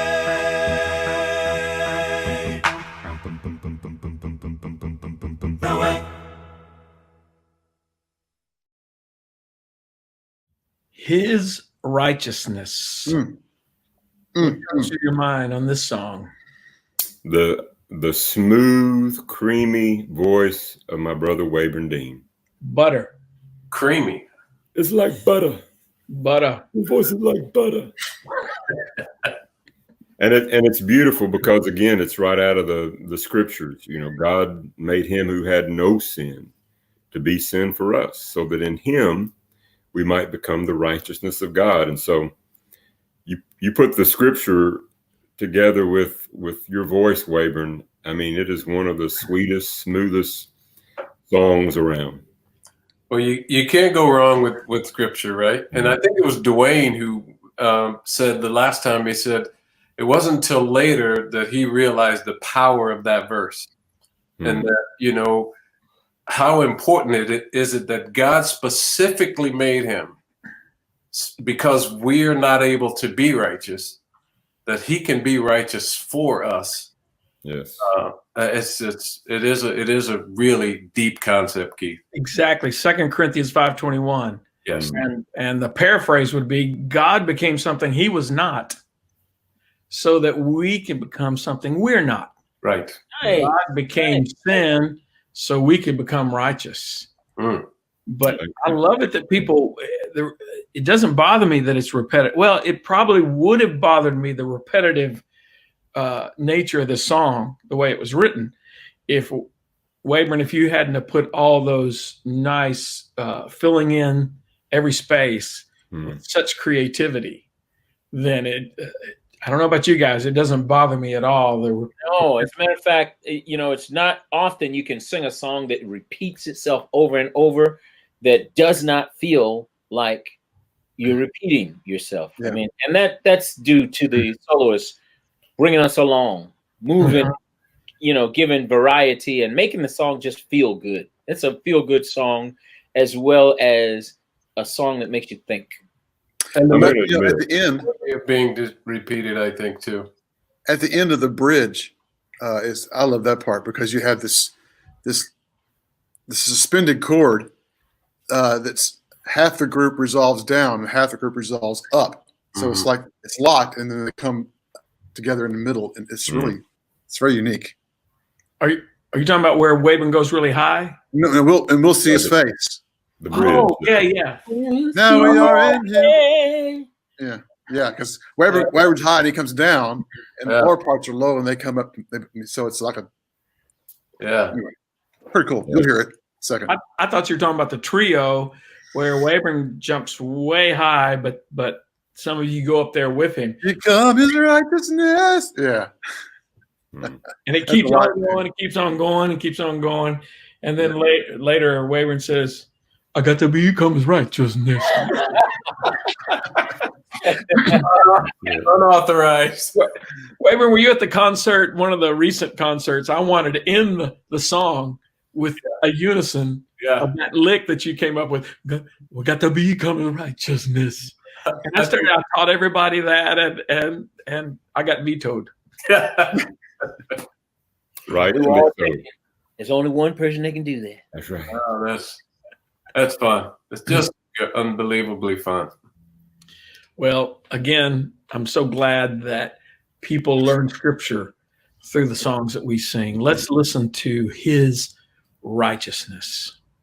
God made him who had no sin so that we might become his righteousness. Instead of ourselves, he offered him, so that we might become his righteousness. So that we might become his righteousness. So that we might become his righteousness. Holy God was offered for us, so we might become his righteousness. So that we might become his righteousness. It's hard to believe we can be spiritually well, so that we might become his righteousness. The loving God tasted the essence of hell, so that we might become his righteousness. So that we might become his righteousness. So that we might become his righteousness. Holy God was offered for us, so we might become his righteousness. God in the flesh lived as a man, will of the Father, fulfilling his plan. Jesus condemned, taking our place. Now we are in him and we'll see his face. God made him who had no sin, so that we might become his righteousness. Instead of ourselves, he offered him, so that we might become his righteousness. So that we might become his righteousness. So that we might become his righteousness. Holy God was offered for us, so we might become his righteousness. So that we might become his righteousness. Holy God was offered for us, so we might become his righteousness. Become his righteousness. We might become his righteousness. Become his righteousness. We might become his righteousness. We might become his righteousness. To become his righteousness. We might become his righteousness. Become his righteousness. We might become his righteousness. We might become his righteousness. We might become his righteousness. We might become his righteousness.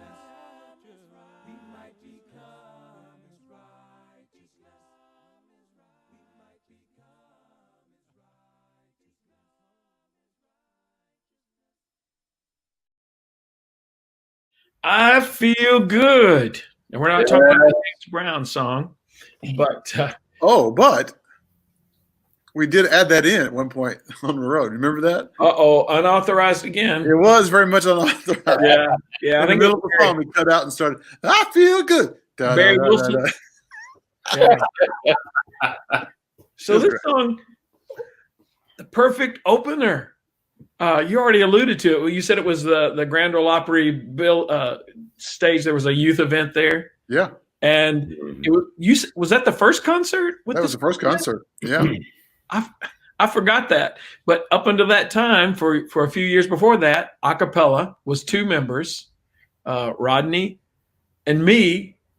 And the first one to come out was George, and then Mo, and then Wayburn, and then they recognized Rodney.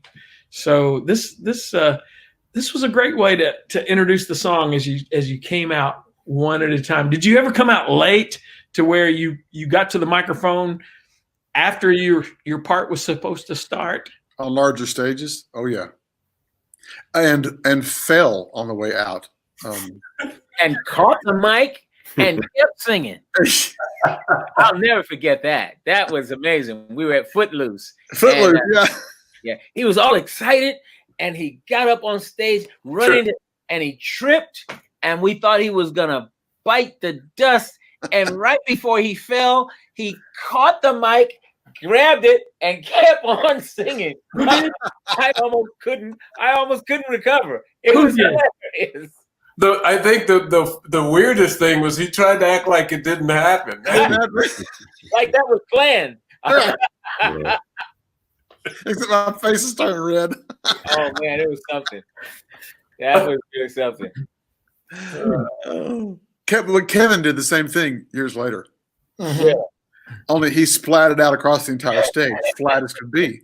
But Kevin wanted to make a joke out of it, so he just laid there, put his hand on his head on stage.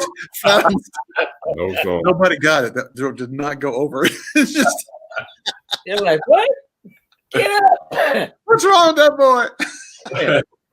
But this is another one of those songs where a lot of groups want to sing it and imitate it, but there's no George Pendergrass out there. There's only one, and this one just excited the crowd because Doc would come out with this voice, and they just loved his voice. In the beginning, like you said, they were like, "Wait a minute, what?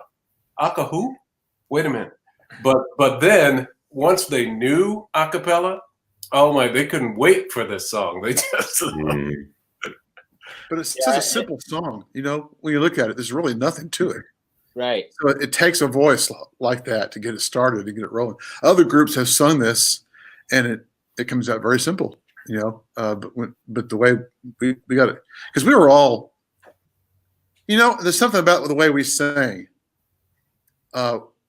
We were full on for most songs, you know.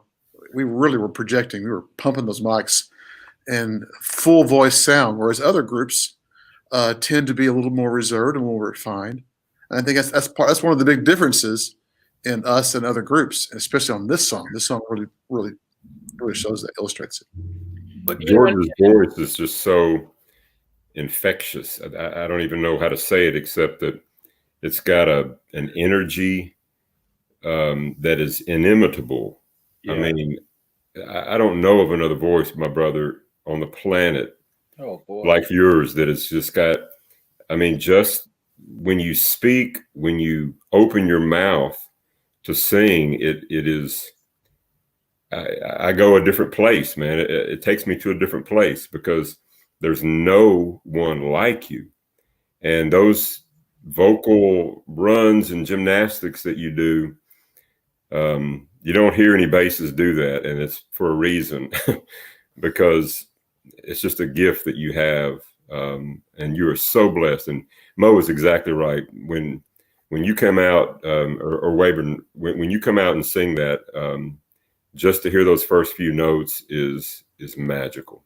Yeah, because George has this bounce to his voice that most of us don't have. He bounces between the notes. You know, it's like, well, I feel good. That little, all of those. And most people just kind of sing it straight, not die. Right. He doesn't know how to do that, I don't think. Well, thank you all. That's very gracious of you. But you know, the reason I thought this song was it was so interesting to me is because it reminds me of the thing that I remember the most about a group called the Manhattans was the Manhattans and the Temptations. You always knew Eddie Kendrick's voice. You always knew what's the lead singer, whatever. You knew the lead singer, the high singer, you knew the bass singer, and each one had a different personality to it. That's what I feel like was captured in this song so well. We all came in, we brought in our own unique voice part and style. Yeah. And I think when I listen to people trying to emulate that, that's kind of what they won't just sing it straight. They want to sing it and they want to do, okay, I want to do Mo's part, and everybody knows what Mo's part. I want to do Wayburn's part. I want to do George's part. I want to do Rodney's part. But they did it like that because it was distinctive, each particular voice. And I've always loved that kind of stuff about groups like the Temptations and the Manhattans, when you can listen to those special sounds and styles. Yeah. Well, on second thought, after listening to the ending, I don't think this lends itself to a fade out song, because if I remember correctly, it fades out, and seems like we should have gone a different route than a fade out on this song. It works on a lot of other songs, but I think it was in Michigan, just not that long ago, where we had one of our reunion concerts, and we added the 3-step ending, which I really like. There's something about the sweet spirit of my Jesus. Then a step out. Something about the sweet spirit of my Jesus. Something about the spirit of my Jesus that makes me feel rest. Good, good, good. I like the finality to it instead of fading out like it is on the. I didn't remember that we were fading on this. Yeah. Yeah. And it doesn't. Who produced the album? Yeah, somebody talked to him. Well, you guys make me feel good, and God makes us feel good. So let's listen to I Feel Good. Well, I feel good, good, good. Well, I feel good. Oh, yes, my Lord. Because there's something about the Spirit of Jesus that makes me feel good, good, good, good. Well, I can love, love, love. Well, I can love. Oh, yes, my Lord. Because there's something about the Spirit of Jesus that makes me love good, good, good. Yeah, yeah. Well, I've got joy, joy, joy. Well, I've got joy down in my soul. Because there's something about the Spirit of Jesus that gives me such joy, joy, joy, joy. Well, I can sing, sing, sing. Well, I can sing, oh yes, my Lord. Because there's something about the Spirit of Jesus that makes me sing good, good, good, good. Well, I can serve, serve, serve. I can serve, oh yes, my Lord. Because there's something about the Spirit of Jesus that makes me serve good, good, good. Wait a minute. Do you feel good, good, good? Do you feel good? Then clap your hands. Because there's something about the Spirit of Jesus that makes me feel good, good, good, good. I feel good, good, good. I feel good, oh yes, my Lord. Because there's something about the Spirit of Jesus that makes me feel good, good, good, good. We already talked about For the Lost. And one of the themes that permeates a lot of our albums is evangelism, is the good news needs to be shared and not hoarded and just kept within ourselves. And so this song, I love it, Rodney. You came, you climbed up out of the base regions, and you showed us what you could do up there in the James Taylor range. And I love your lead on this. Yes. To win as many as possible. How did it feel to have a lead that wasn't just accentuating your beautiful bass voice? Well, pretty scary, to be honest, with guys that are surrounding me that have amazing lead vocals. Yeah, pretty nervous and humbling, because obviously it's not my wheelhouse. It's not, where I normally spend my time. But to be honest, I love doing it because I didn't get to do it very often. But yeah, just to sing those lyrics, there's kind of an urgency. We've got to go into all the world. We've got to tell people about Jesus, and like the Apostle Paul said, we want to win as many as possible before time is up. So yeah, I had a lot of fun, and it was such a smooth the background that these 3 other guys put together, their voices. It was so smooth. That backup part really worked well. It seemed like you guys enjoyed that backup role because you went totally into this backup. You were missing these other groups. This is one of my favorite ones to sing. It's one of those driving in the rain in the window, and there's rain and the things are going. Yeah, it's got a great feel to it. You know, it's one of those type of songs that makes you feel good when you sing it. Even if you don't know what the person is singing about, it's you. Why did you mention James Taylor? What is? Because every time I hear that song, I think of James Taylor. What? Well, it sounds like him. You know, Rodney's upper range has that I don't want to say nasal because it's not nasal, but it's that closed-in pinch tone that James Taylor has. Yeah. So. That's amazing because every time I've heard that song, that's the first thing that comes to mind. James Taylor. And, yeah. Everyone needs to share. And Wayburn had that. Is great on this song. It was great. I loved it. Wayburn, did you create that? Because you kind of saying you did that moving baritone bass line that was, you know, because I just did accent notes, but you kind of had this thing. Yeah. Did you create that or did? Yeah. It was. It just felt like it needed it. It was a like, nice kind of counter to what Rodney was doing. Yeah.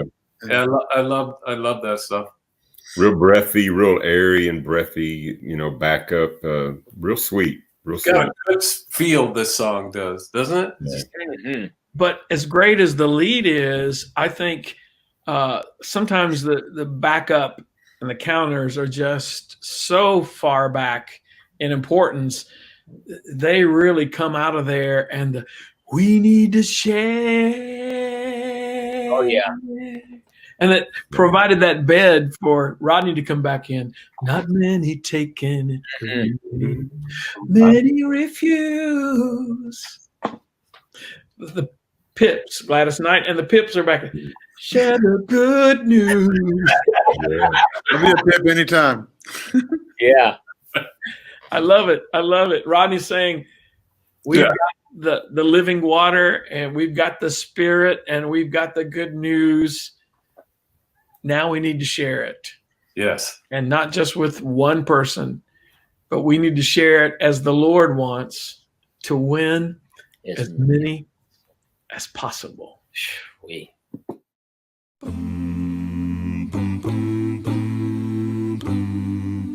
We've got to go into all of the world. We can't be happy until everyone's heard. We've got a message that everyone needs to share. We need to share. Not many taking it, 'cause many refuse. Need ambassadors to share the good news. We've got a mission to take everybody there. Taking them there to win as many as possible. To win as many as possible. To win as many as possible.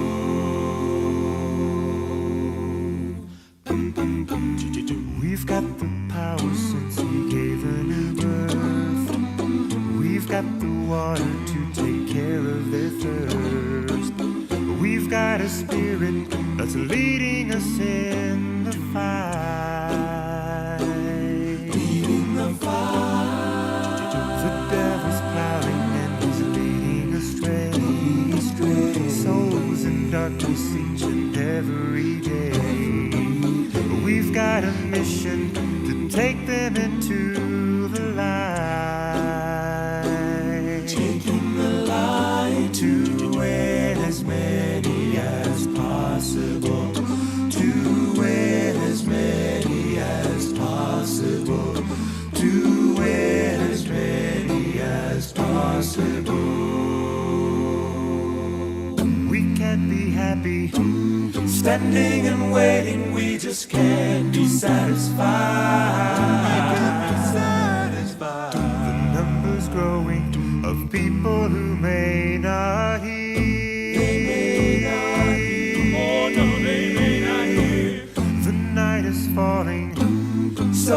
must hurry to the world while there's still life. It's up to us to be winning them far and near. Oh, we've got to go into all of the world. We can't be happy until everyone's heard. We've got a message that everyone needs to share. We need to share. Not many take it, 'cause many refuse. We need ambassadors to share the good news. We've got a mission to take everybody there. Taking them there to win as many as possible. To win as many as possible. To win as many as possible.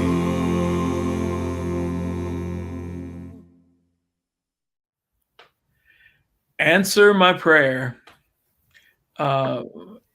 Isn't this more like a pop song, the way Well on My Way almost moved into that, not rock or pop style? This one kind of has more of that, at least at that time, that pop sound. Was this a cover of a His Image song? Or is it am I just out in left field on that? No? It's totally original.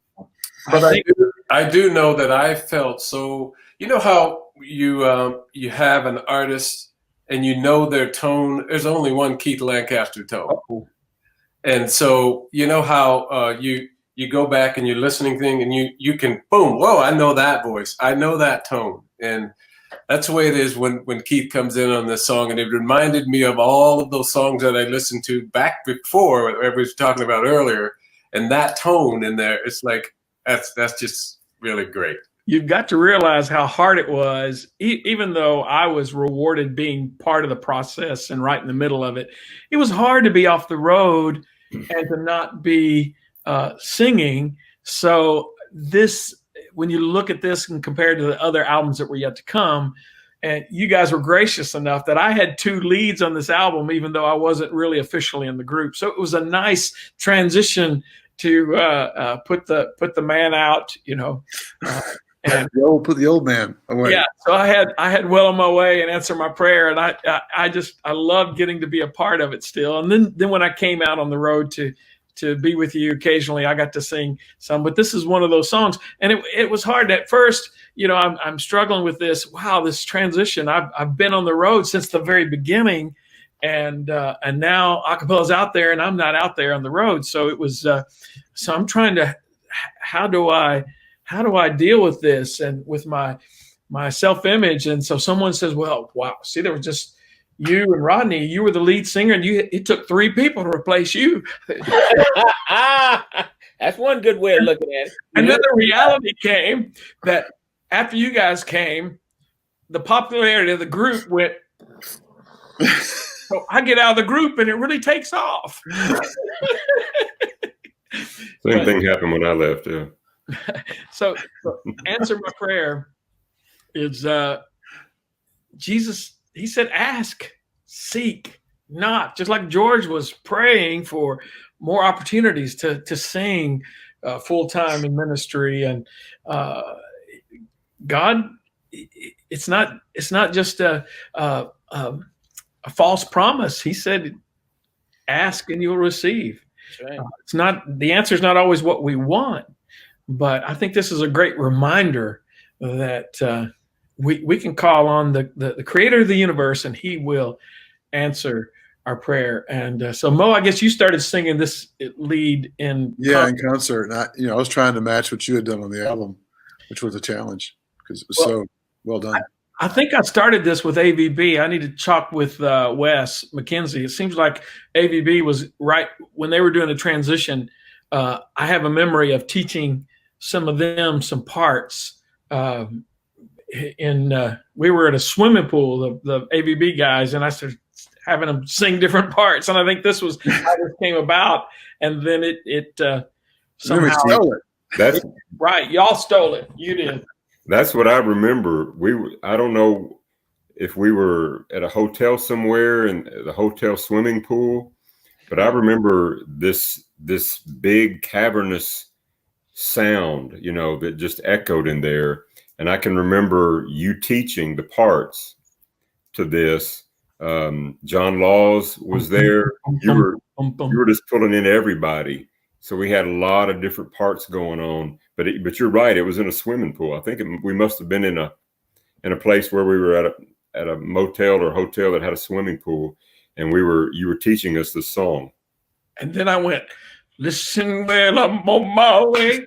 I'm saying, no. That's a long story. No. Answer my prayer. I know you'll answer. So any other memories of concert? I know you guys had backup singers then later on, namely Denise Sweet. Yeah, Nisi and Dwayne Dwayne. Adams. Anybody ever heard of him? He came on as a backup singer originally, which so with your three offers, well, the first one, Mo, was backup singer, and then AVB, and then Right. Yeah, well, I guess backup singer was AVB but it was before AVB was started. And then AVB. they broke off and became very popular. Yeah. Well, that's great. That's great. Any other memories on this song? The high pieces on it. I mean, you're like in the stratosphere. Is this the one? Yeah. At the end, Man, you'll see skies. talk about. I think we just on this one we put the Georgettes to shame, dude. Yeah, really. Out of the stratosphere. Answer. Mo did a great job in concert with this song, but Keith, honestly, I've often thought, like when you write a song, you have a feeling and you kind of want to convey that. And when you hand it off to someone else, obviously they're going to do and bring something else to the table. Right. But you were perfect as the lead on the album because you knew where you wanted to go with it. You knew how you wanted it to sound. And I can think of nobody else that could have done this better for the album than you. Well, one of the passages that I grapple with, and I'm sure you probably do too, in James, it says, count it pure joy. Count it pure joy when you face that's what inspired the line, when tough times annoy, I can count it pure joy, perseverance. But that's hard to really get my mind around when you're having a struggle. Were you coming off of voice rest? I mean, on this, or was that earlier? Because if you were, I'm shocked at the notes that you were able to hit. But I know there was a time when you had to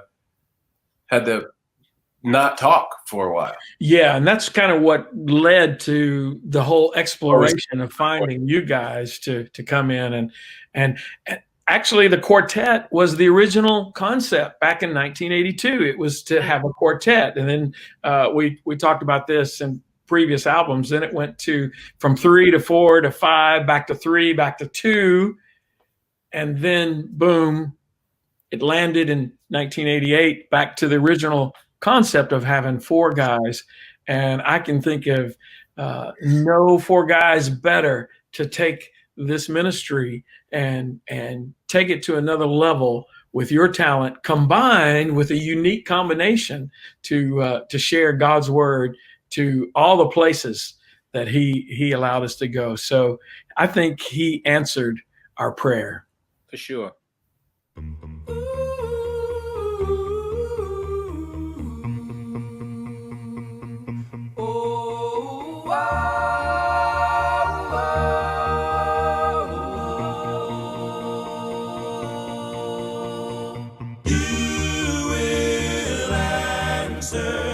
Ask and it is mine. You will answer. Seek and I will find. Answer my prayer. You will answer.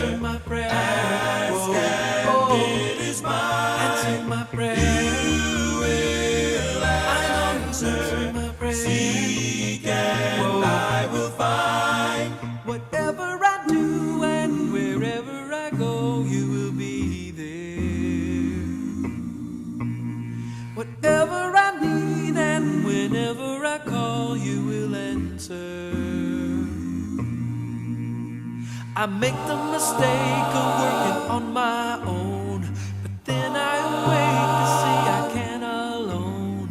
You wrap your arms around me, then you comfort me and give me just what I need. Answer my prayer. You will answer. I know you'll answer my prayer. Ask and it is mine. Answer my prayer. You will answer. I know you'll answer my prayer. Seek and I will find. Answer my prayer. You will answer. I know you'll answer my prayer. Ask and it is mine. Answer my prayer. You will answer. I know you'll answer my prayer. Seek and I will find. When troubles defy, you know that I can rely on your providence. When tough times annoy, I can count it pure joy, perseverance. The trials that I've had and the things I've done, the good and the bad comes to everyone. With any situation, it's assuring to know anytime I can go. That special place alone, I long to meet you there. Long to meet you there. I'm happy knowing you'll answer my prayer. I'm happy knowing that you'll answer my prayer. You will answer. Ask and it is mine. You will answer. Seek and I will find. My prayer. You will answer. My prayer. Ask and it is mine. My prayer. My prayer. Know that you'll answer my prayer. Seek and I will find. My prayer. You will answer. Ask and it is mine. To be with you. Wow. Wow. I can't wait to hear what you're about to say on this song. Well, I do know this, that sometimes when someone tells me a story about a song and what's behind that particular song, it does change things for me. Yeah. And I think this one had an interesting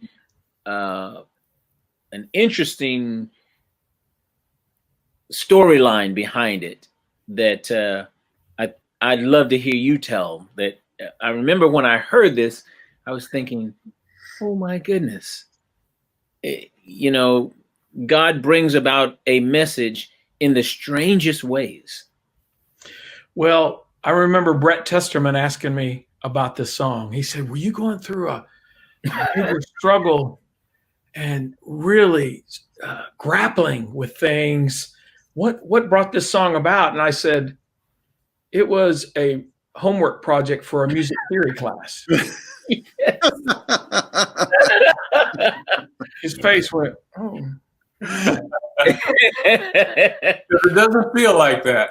Yeah, Well, that's I just thought, to me, when I finally heard that story, I thought God can bring a message out of anything, any circumstance, you know, a school project.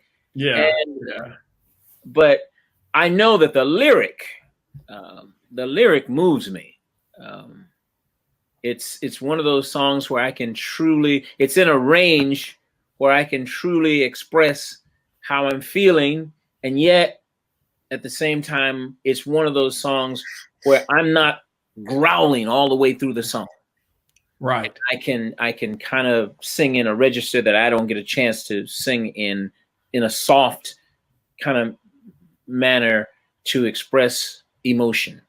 Well, George, just because it was a homework project doesn't mean I didn't feel the meaning of those words. I would give a million worlds to be with you, because that had to have that sentiment in order to come up with those words. But musically, it starts off with the arpeggios, the boom, boom, boom, boom, boom, boom, boom, boom. Again, hearkening back to Sweet Fellowship and For the Lost, these simple 4-part things happening, but it provided, I thought, a really nice bed for you to take it and make it your own and express really a very intimate song. Yeah. It's a beautiful melody, and like Doc said, he's really amazing at rhythm and feeling, and this one he could just melodically sing it, and it was, and just make you feel what you wrote, and that's a tricky thing, to be able to make the audience feel what the artist, the writer, really intended for them to feel. And Doc, you did a great job on that. Yes, yes. Thank you. Well, and, you know, that's an interesting question, because we don't all get a chance to know the author and to know the author's intent. So every now and then I hope and I wish for occasions where the writers of songs are sitting around, especially songs that we all know, and then to find out what the writer was actually thinking about, or what was their intent. And sometimes it's beautiful to hear, you know, people are interpreting this and interpreting that, and the writer was going, no, that wasn't at all what I was thinking about. Yeah. And yet it's, you know, it means something different to different people. But I like this particular song because it's a personal song. There's Keith, and we all can remember, it's probably, I don't know, maybe mid 90s or so, when the songs, Christian songs, you couldn't tell if they were love songs or Christian songs by the lyric. You won't ever find that in a Keith Lancaster song, and that's what I love. You will know that this song is about Jesus Christ, and or how we're to relate to him. I love history and studying, especially like in the UK. Sharon, my wife, knows more about UK history than a lot of residents in the UK. And as you study the royalty and how when you approach the Queen, and you don't turn your back on the Queen, and there's a certain protocol. And I think of approaching God, and we get to bow, and we're not worthy. We get to come into his presence. So that's the idea. Lord, I now address you. I approach you, and I tell you, I can't see how this could happen to one like me. So that's a picture that I see in the beginning of this song, and having a dialogue, not from a angry lament, which that happens in the Psalms, where people are having an angry conversation with God. Mm-hmm. This is more one of those approaching in humility and saying, wow, I address you, I approach you. And I just love how George put wings to it.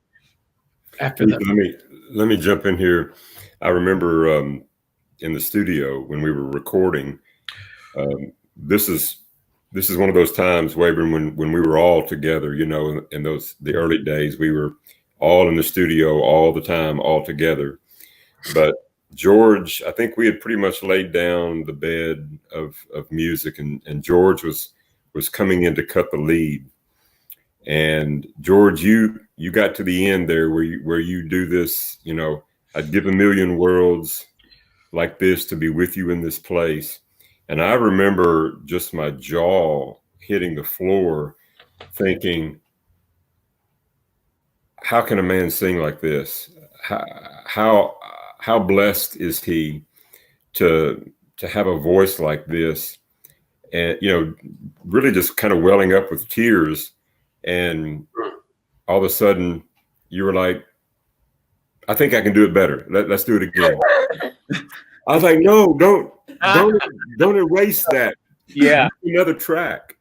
Keep what you got. You were just like, I think I can do it better. I was like, no way can you do that any better. And I think you laid it down again and changed it up, and that's what got on the album. But I was so blown away by this gift and how, you know, a lot of people can carry a song, but not a lot of people can unload it.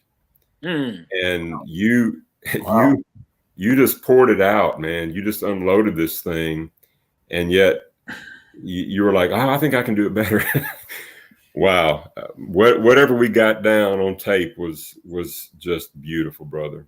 And what a time to do it too. You know, like I said earlier about George, if he feels this thing, you're gonna get some magic. And I think at the end there, when it says that piece, oh my goodness, George it just brought it, and we were like, oh, what just happened right now? Yeah, exactly. You talk about holy moments in the studio that can't be replicated, that can't be manufactured. Right. You talk about that often. If I had to choose one of the most impacting and significant holy moments in all my history in recording in the studio and the albums, that was one when George took this into another. Yeah, man. That's more than I can handle. That's man. That's. I think Mo, you were in studio position. As usual. We could hear what was going on, and so we were listening to see, and it was going great. But it kind of it instead of just going from 0 to 60 just immediately, right about near the end, where and if you started taking it up on the energy, could be honored just to gaze upon your face. You were taking it up there, but then at the end, that's where the magic happened. Yeah. And we went to the Mount of Transfiguration. and there, if you remember, it was just silence after that. And a bunch of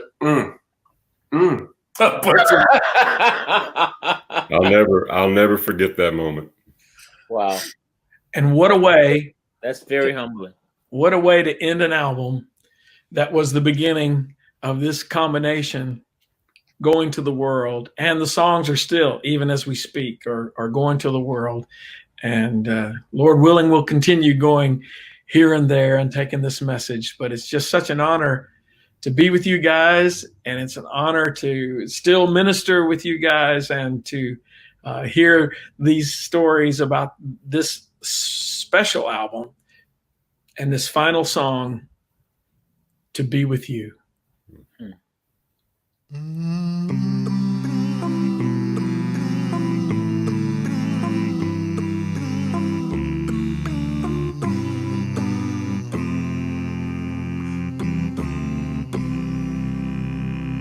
Dear Lord, I now address you and tell you I can see how you could give your precious life for a human wretch like me. But if it would be possible to thank you face to face, I would give a million worlds like this to be with you in that place. Please hear my prayer, my Savior, and please don't make it long till I can live and share with you the feelings of this song. 'Cause I'm so weak and sinful, oh, who else would plead my case? I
Be kind to me, oh Father, when judgment day draws near. I'll serve you and I'll praise your name while I am waiting here. And if I could be honored just to gaze upon your face, I would give a million worlds like this to be with you in that place. I'd give a million worlds like this to be with you in that place.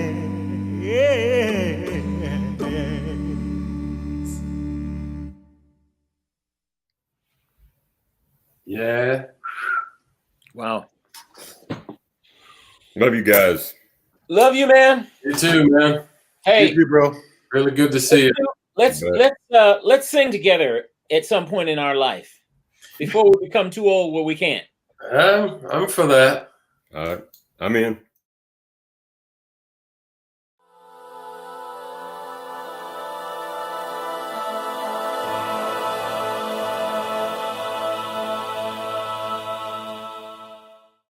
His great example is the one I see. Nobody else is good enough for me. Never will be perfect even though I try. Gonna keep working till the day I die. Of all the great people who have lived before, there's not another person who has loved us more.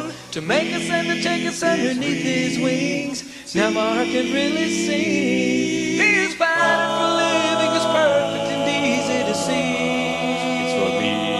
So I now want to follow and find out how much I can be. How much I can be. I wanna be like his him. Great example is the one I see. Got to be like nobody else is good enough for me. I wanna be like never him. Will be perfect even though I try. Got to be gonna like keep him. Working till the day I die. I wanna be like his him. Great example is the one I see. Got to be like nobody else is good enough for me. I wanna be like never him. Will be perfect even though I try. Got to be gonna like keep him. Working till the day I die. Of all the styles of living that are here today, no, not a single one can show a better way. The life of love and caring for your fellow man is part of his eternal plan. And his selfless devotion within your life can be real. Very real. Why not try it and live it, and then you'll know how I feel. You'll know how I feel. I wanna be like his him. Great example is the one I see. Got to be like nobody else is good enough for me. I wanna be like never him. Will be perfect even though I try. To be gonna like keep him. Working till the day I die. Nobody else but Jesus. Nobody else will do. Nobody else will do. Nobody else but the Savior can ever see me through. For he's holding me and guiding me along this narrow way. Oh, I want to learn my Master's ways. Of all the great people who have lived before, there's not another person who has loved us more. To make us and to take us underneath his wings. Now my heart can really sing. He is better for living, is perfect and easy to see. It's for me. So I now want to follow and find out how much I can be. How much I can be. I wanna be like his him. Great example is the one I see. Got to be like nobody else is good enough for me. I wanna be like never him. Will be perfect even though I try. Got to be gonna like keep him. Working till the day I die. I wanna be like his him. Great example is the one I see. Oh, I wanna be. Nobody else is good enough for me. I wanna be like never him. Will be perfect even though I try. Got to be gonna keep working till the day I die. I wanna be like his him. Great example is the one I see. Nobody else is good enough for me. Oh, I wanna be. Never will be perfect even though I try. Gonna keep working till the day I die. Oh, I want to be like him. I wanna be like him.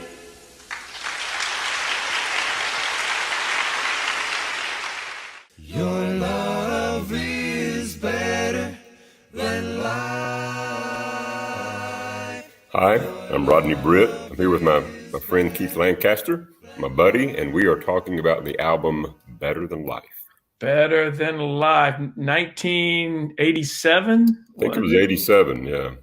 Because Traveling Shoes was 85, Conqueror's 86, 86. and this was 87. Man, you're getting old. I feel it. I feel it. My knees, my back, yeah. Eventually, I'll get some gray hair. You think? Hey, I'm liking the goatee action there. Oh, really? Yeah. Well, Yeah, that came through the pandemic. Yeah. We didn't have pictures on our cover. Traveling Shoes, Conquerors, Better Than Life. Why was that? Why did we not? I think it was because you didn't know who was coming or going. And I think the idea was if people come and go, then people aren't going to look at an album cover and say, "Hey, where's that guy? Yeah. What happened to him?" So Right. we just sort of had a generic cover that didn't have any faces on it. 'Twas grace that taught my heart to fear, and grace my fears relieved. Oh, how precious did that grace appear the hour I first believed. When we've been there 10,000 years, bright shining as the sun, we've no less days to sing God's praise than when we first begun.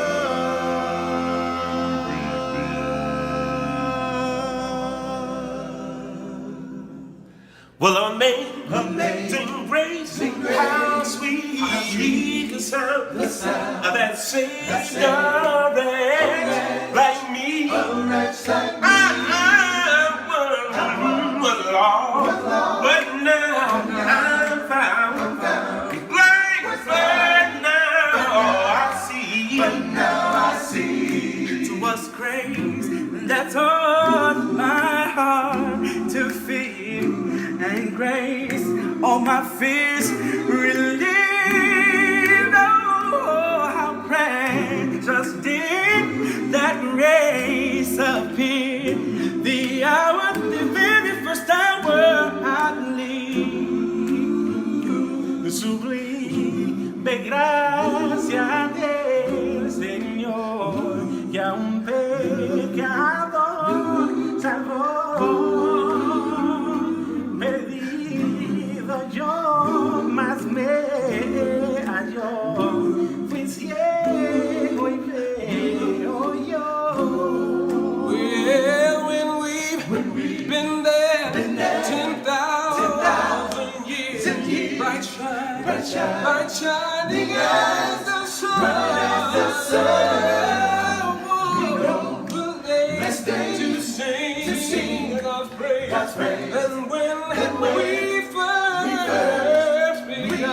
began, amazing grace, how sweet the sound that saved a wretch like me. I was lost, but now I'm found. Said I was blind, but now I was blind, but now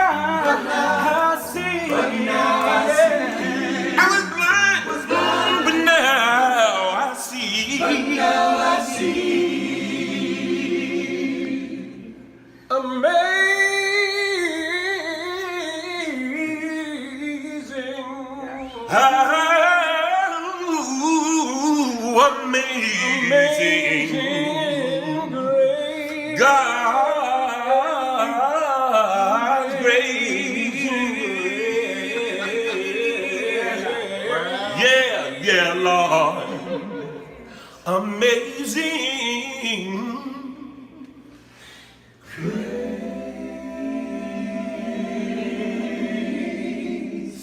One more time, amazing grace. How sweet the sound. It sings forever like me.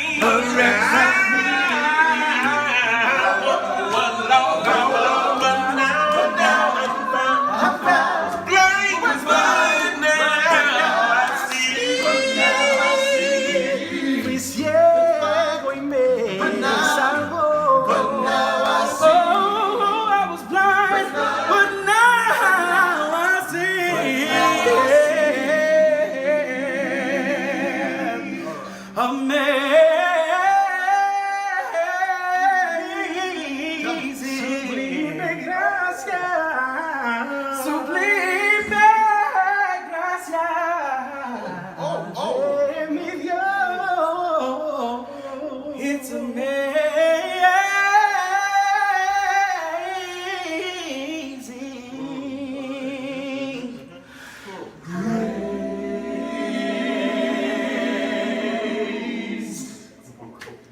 Did I tell you the story that Jeremy Swindle shared about the first time he saw us in concert? I don't think so. He was a young man and he loved Acappella during this time frame, but he had no idea what you and I looked like or what Acappella looked like. We were doing a youth rally and he was thinking, oh, that's great. Apparently we didn't send a picture ahead. It was just our logo, Acappella. And so he was excited. They were going to announce us. And he was really shocked because we must not have looked like what he expected. So the MC said, ladies and gentlemen, please welcome Acappella. And you and I ran out and he goes,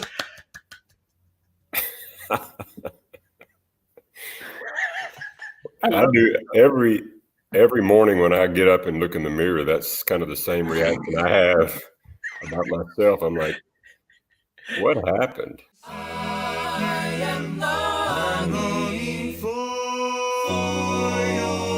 your love is better than life. Your love is better than life.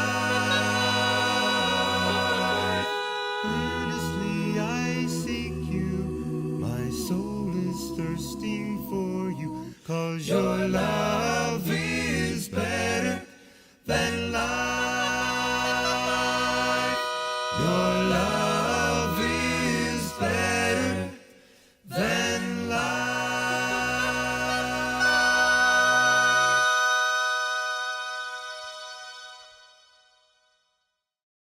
Hi, I'm Melissa Lancaster and I want to welcome you to Praise and Harmony TV. Here on this app or website, whichever you're using, you'll find countless videos on how to sing, vocal care, music theory, training for individual songs, and learning harmony parts, music videos and lyric videos for your church to stream, children's content, and so much more. We are adding new content every day, so be sure to take a look around and be sure to sign up for your 3-day free trial. Well, you rock my soul. Bosom of Abraham, you rock my soul. Bosom of Abraham, you rock my soul. Bosom of Abraham, you rock and rock. Well, now, hey! Oh, rock my soul. Why don't you rock my soul? Well, the rich man lives. Well, the glory and in a certain way. Won't you praise the Lord? You know when he died. Well, the glory and he had all his days. Be sure to praise the Lord. Why don't you rock my soul? Bosom of Abraham, you rock my soul.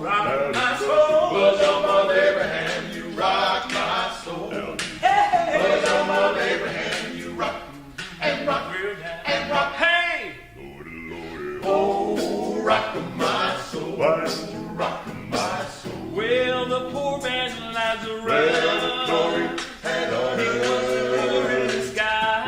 you praise the Lord. You know when he died, Well, with glory had on he had a home on high. you praise the Lord. Why don't you rock my soul? Why don't you rock Bosom of Abraham, you rock my soul. Rock my soul. Bosom of Abraham, you rock my soul. Bosom of Abraham, you rock and rock. Well, now and rock. Hey! Oh, rock my soul.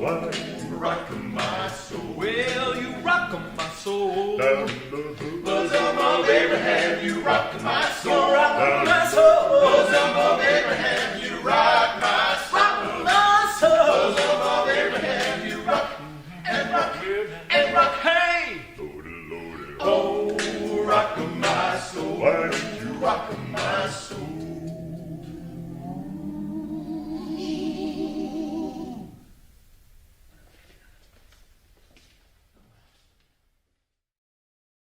Well, I feel good, good, good. Well, I feel good. Oh, yes, my Lord. Because there's something about the Spirit of Jesus that makes me feel good, good, good, good. Well, I can love, love, love. Well, I can love. Oh, yes, my Lord. Because there's something about the Spirit of Jesus that makes me love good, good, good. Yeah, yeah. Well, I've got joy, joy, joy. Well, I've got joy down in my soul. Because there's something about the Spirit of Jesus that gives me such joy, joy, joy, joy. Well, I can sing, sing, sing. Well, I can sing, oh yes, my Lord.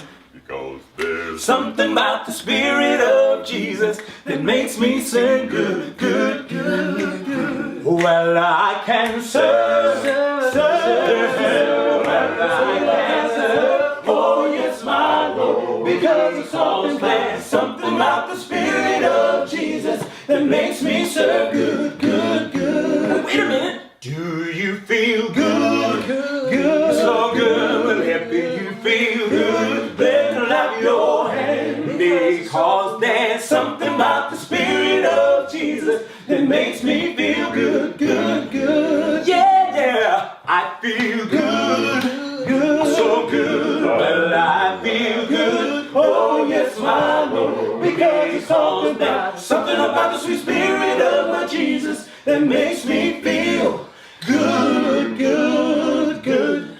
Well, I'm Rodney Britt, and I am here with my friends in Acappella, and we're going to be talking about the album Sweet Fellowship. Don't you think that this album is the most covered of any of the collection of songs you guys have done? in multiple languages. Why is it? Why is this one the one out of all the albums we've recorded? Personally, I think it was because of the focus on simple 4-part harmony, and yet everyone had their own standout part. It wasn't your average 4-part. Let's all sing something off the lead line and make it a quartet kind of thing. It was 4 individual parts that formed a whole. And it was unique and different, and it had of course, the sound was real different too from one album to the next. Big change, and we'll get into that. But I think it just appealed to people and lots of groups out there. You still hear groups. I mean, almost weekly, I get a new Brazilian quartet sending me a cover of Sweet Fellowship or Now to Him or something. I love hearing people sing these songs, and it just brings a smile to my face. Let's catch up first on what was happening before Sweet Fellowship and leading up to this time. And we'll start with Rodney. Rodney, you had been in the group for what, 3 years at this point? Yeah, I think it was about 3 years. And the last 2 of those years, it was just me and you. Mm-hmm. The 2 of us singing with tracks. And then, as we have discussed earlier, that we formed a vocal band who kind of stood in behind us. So what had been happening up until this point now was a a radical change, and for the better, I would say. Well, with AVB, I mean, there were 7 of us on stage. So George, the first time you heard the group was in California where you were living. Yes. Well, actually a friend, I think, do I remember it correctly? A friend twisted your arm to get you to come to one of our concerts. This is what he did. He came to my house. He was a police officer. And he came to my house, and we were eating and talking, and he said, I got this video I want to show you.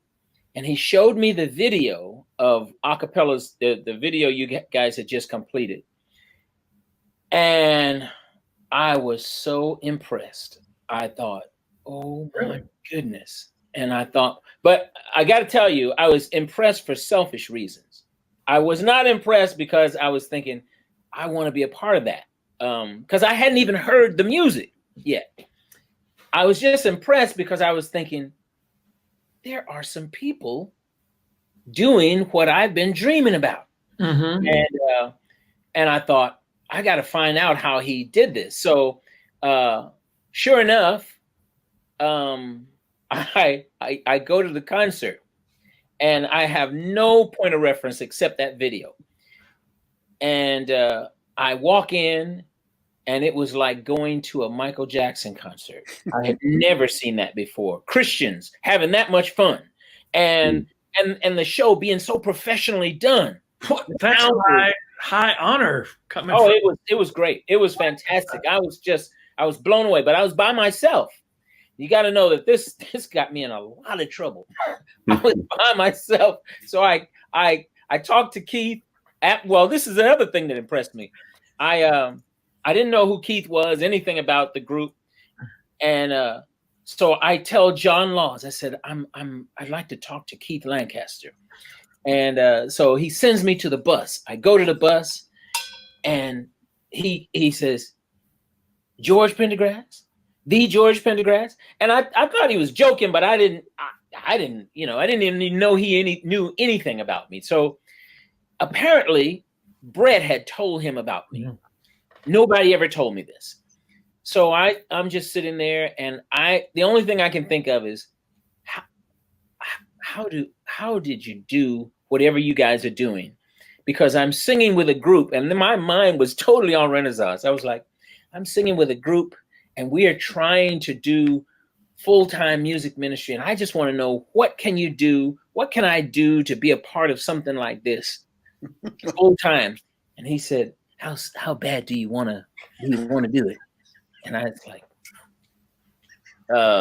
within the law, as long as it's legal. And he said, okay, we'll see. And then I said, well, I tell you what, I said, because at this point I'm thinking, forget Renaissance. I want to do this thing. I said, but I've got a friend. Full-time. Yeah. I said, I got a friend. I got a friend. If I'm thinking in the group who's serious, there's one guy in there that's dead serious. He's got to be a part of this venture. And he says, okay, I'll get back with you. and I went home, and I think I called you, Doc. I think I called you and said, you got to. So I was all excited telling them all about this. And I said, he said he's going to get back in touch with me.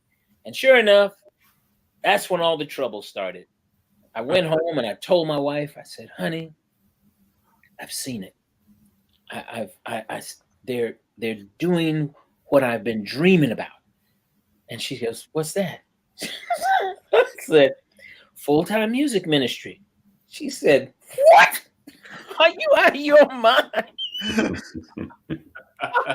She said, you got 2 degrees and you're a minister and you want to do what? And it just went from bad to worse. It just was terrible. It just didn't go that well. And I was thinking, oh my gosh, this is not good. And sure enough, you guys were in Longview again before you left California. And when I went to Longview, I took Pam with me, and she saw it herself. And she started crying, and she said, I see it. I see it. And that was it.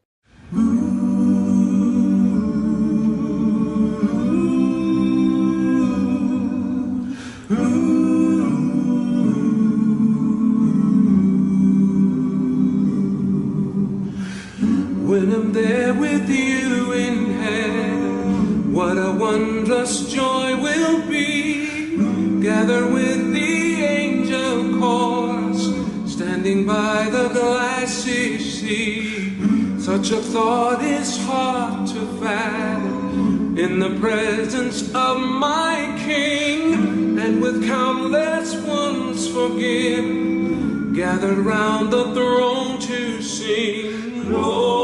Glory and honor,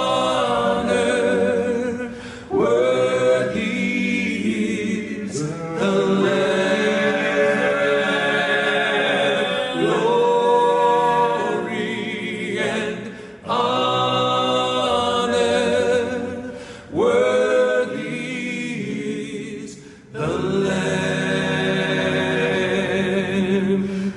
Mortal words cannot express it, all the ways you reign supreme. Even death can't hold the vastness, nor approach this awesome theme. You are God, and to your glory we will worship and abide. In your presence then forever we'll be happy to reside.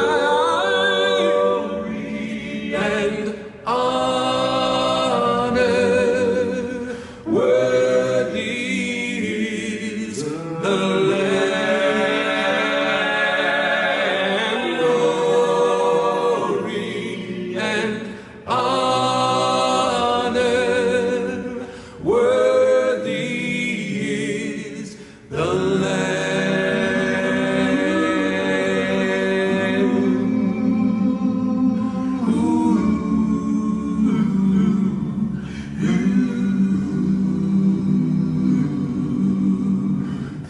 We have seen His glory. We have seen. We have seen His glory. Oh, we have seen His glory. The one. He's the one. He's the one and only Son. We have seen His glory. We have seen His glory. We have seen His glory. Oh, we have seen His glory. Jesus, He's the one and only Son. Glory and honor, worthy is the Lamb. Glory and honor, worthy is the Lamb. Worthy is the Lamb. Worthy is the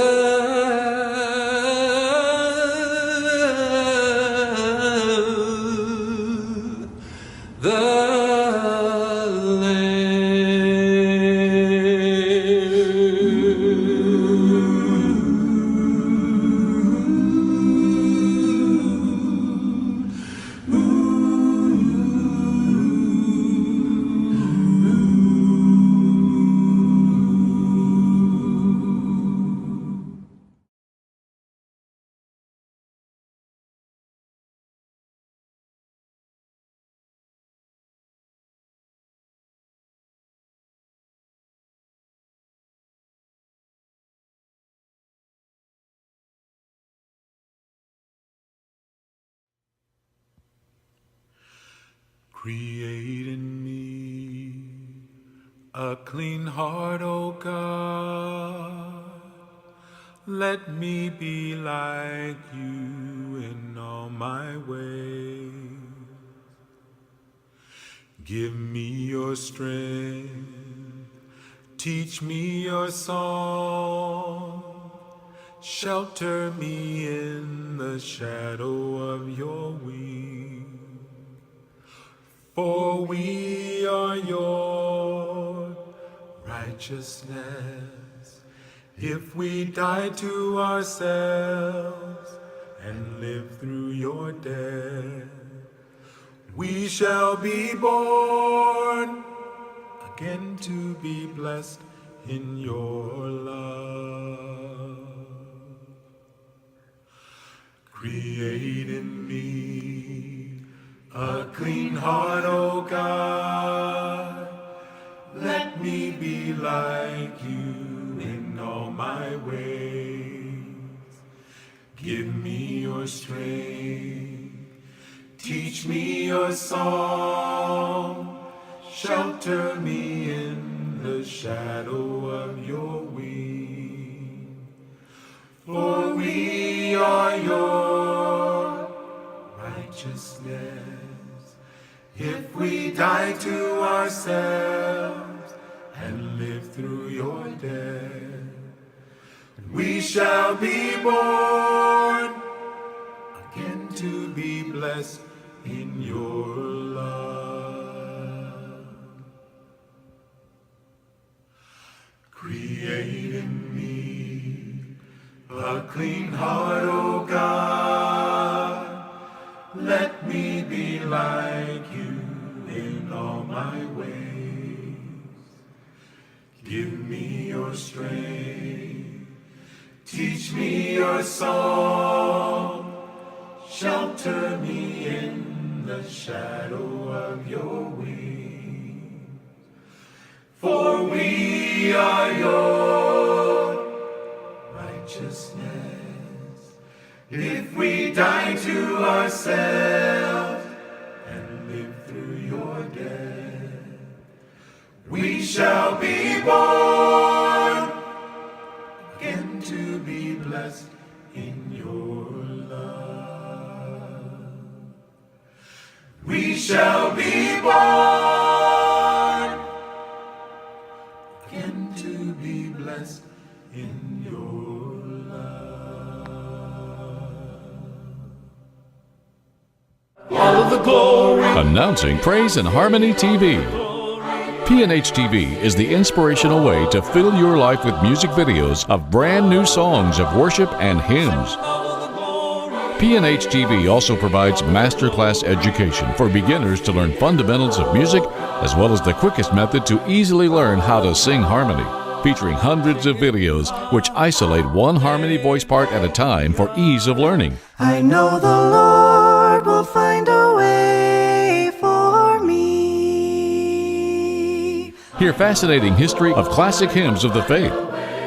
Enjoy videos of Christian singing group Acappella, including vintage material from the vault. We bow down and we crown you the King. Be blessed by full-length music videos of the International Ministry of the Praise and Harmony Singers.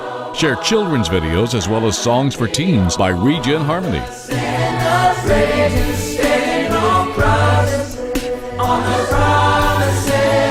Praise and Harmony TV also features documentaries of behind-the-scenes events, including a specialized podcast for song leaders.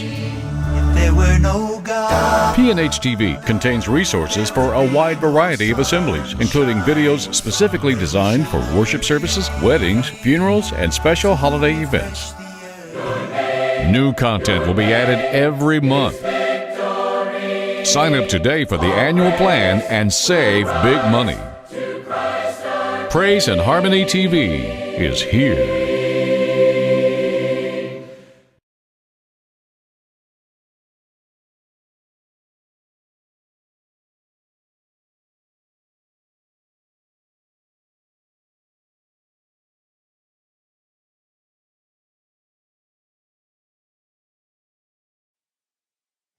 King of heaven, King of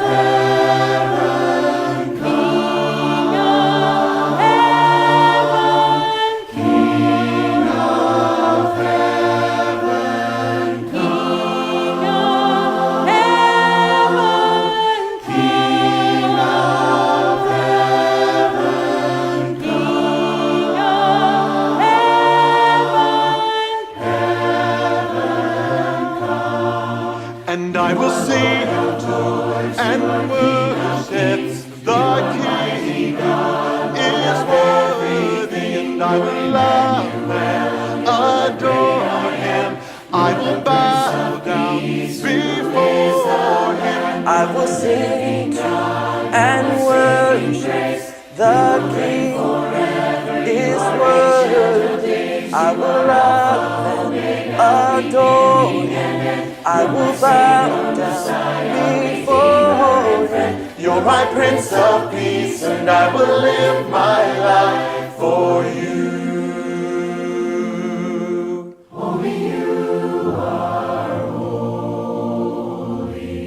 Solo tú eres santo. Digno eres de lo.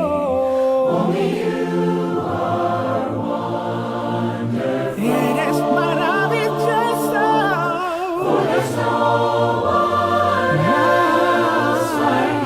There's no one else like you. Who is faithful? Yes, who is faithful, ever true. All my love, my heart, my life is a testimony.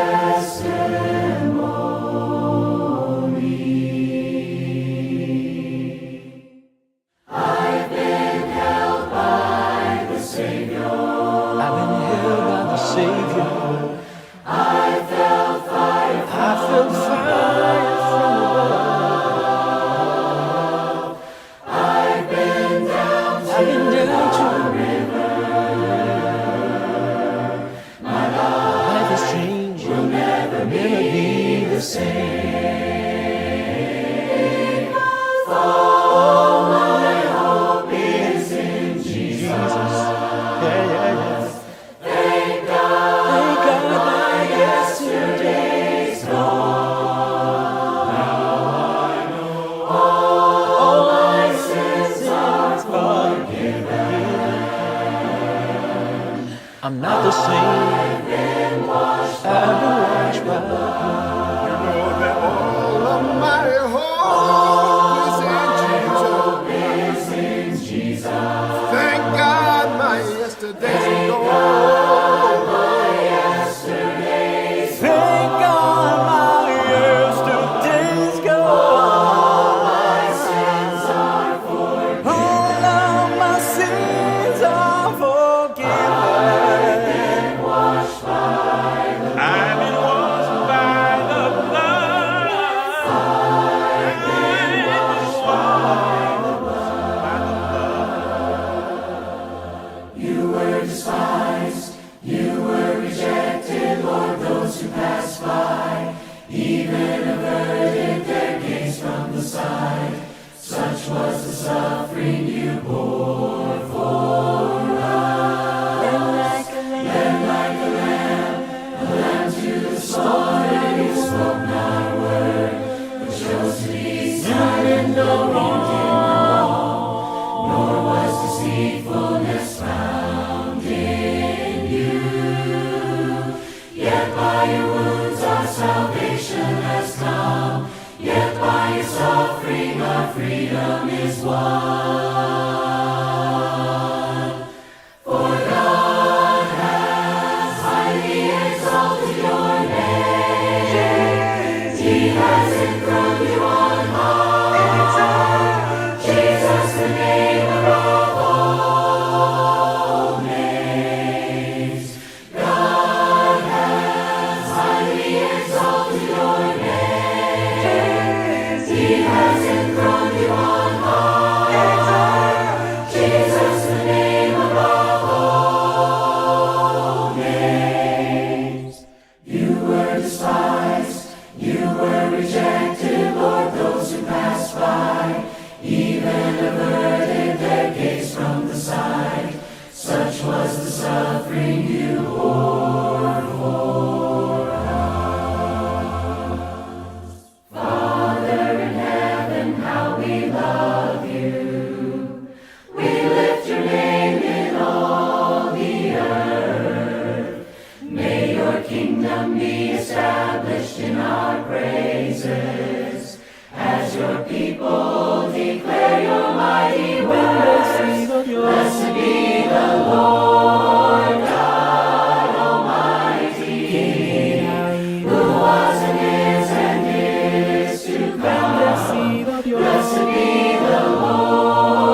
always there for me. My God, He was, He is.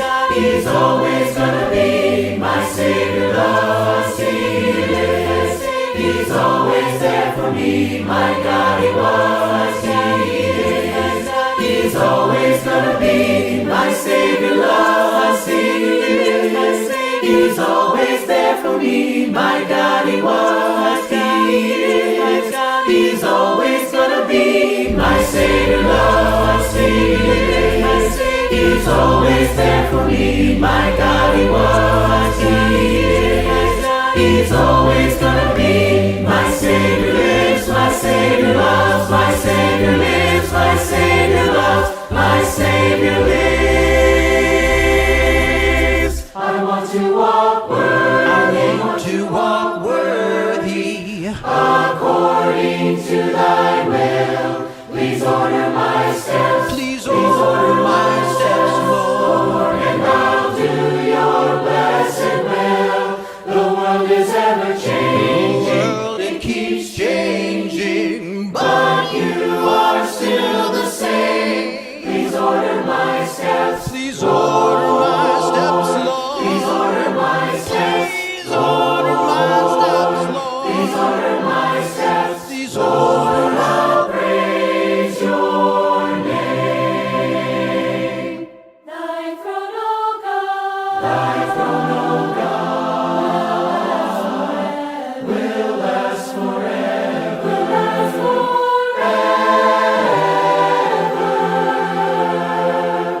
For in Your hand are truth and righteousness. You reign with righteousness forever. You love what's right. You love what's right. Despising evil. You have loved righteousness. Therefore Your God. Therefore Your God pours gladness over You. Gladness none has known. Forever,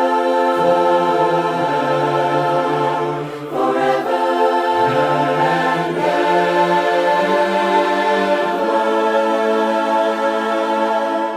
Fiel es Tu nombre, santo es Tu nombre, fiel es Tu amor para mí. Fiel es Tu nombre, santo es Tu nombre, santo eres por la eternidad.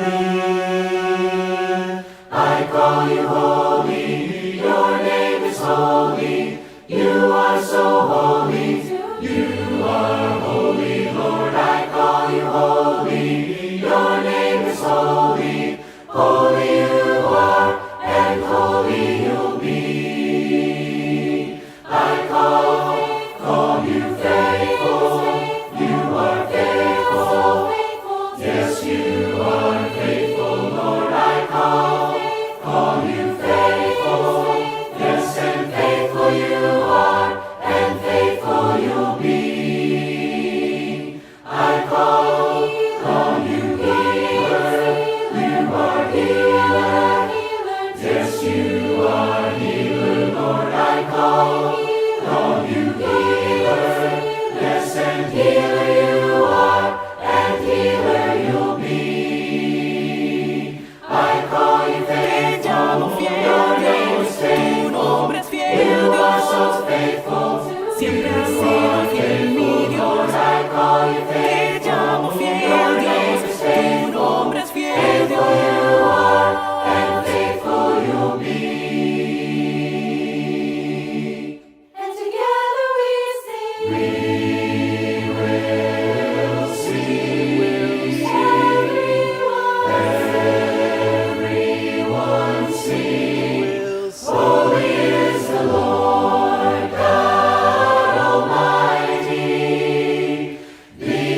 to our God forever and ever. Be to our God forever and ever. Amen. Be to our God forever and ever. Be to our God forever and ever. Be to our God forever and ever.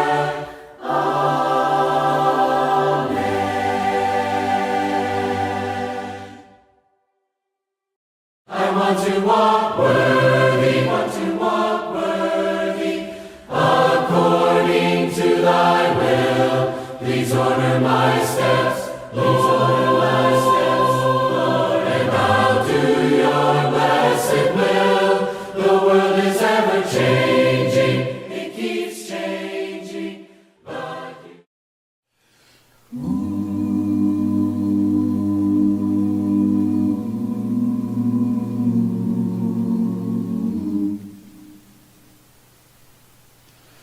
Jesus prayed in the garden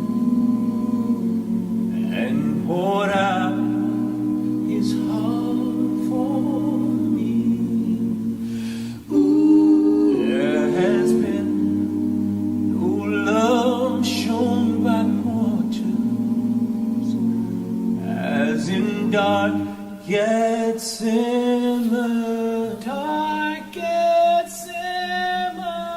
Dark Gethsemane. You have chosen not to suffer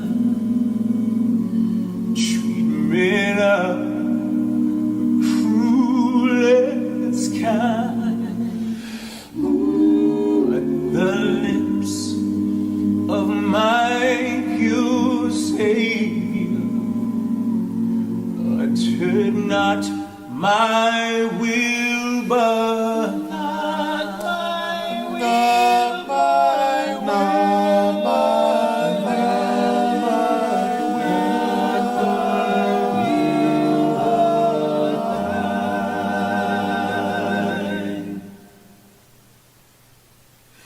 Jesus prayed in the garden, he prayed, oh, Jesus prayed in the garden, he prayed, oh, Jesus. Let me tell you what he went through. Prayed, oh, Jesus. You know he really didn't have to. Prayed, oh, Jesus. He could have easily just walked away. Prayed, oh, said, not my will, but thy. Well, they took him and they beat him, they mocked him, they scourged him, but the people just cried, we gotta crucify him, crucify him, crucify him, crucify him, he said, not my will, but thy.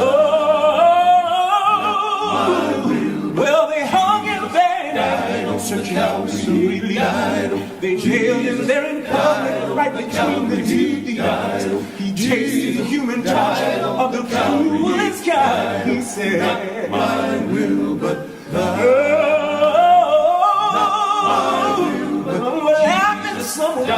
Some were happy and he died. I don't see, I can't see how could this ever be. Poor Jesus as he hung on a tree, he said, my will, but oh, yeah. Jesus prayed. Can't you see him? Prayed. Can't you see him? Prayed. Yeah. He was suffering Savior, and he said, not my will, but thy. Did you know he said, not my will, but thine. Something I don't, something I don't. He created the heavens, he created the earth. Tell me something that I don't know. He became a human through a virgin birth, yeah. Tell me something that I don't know. He amazed the wise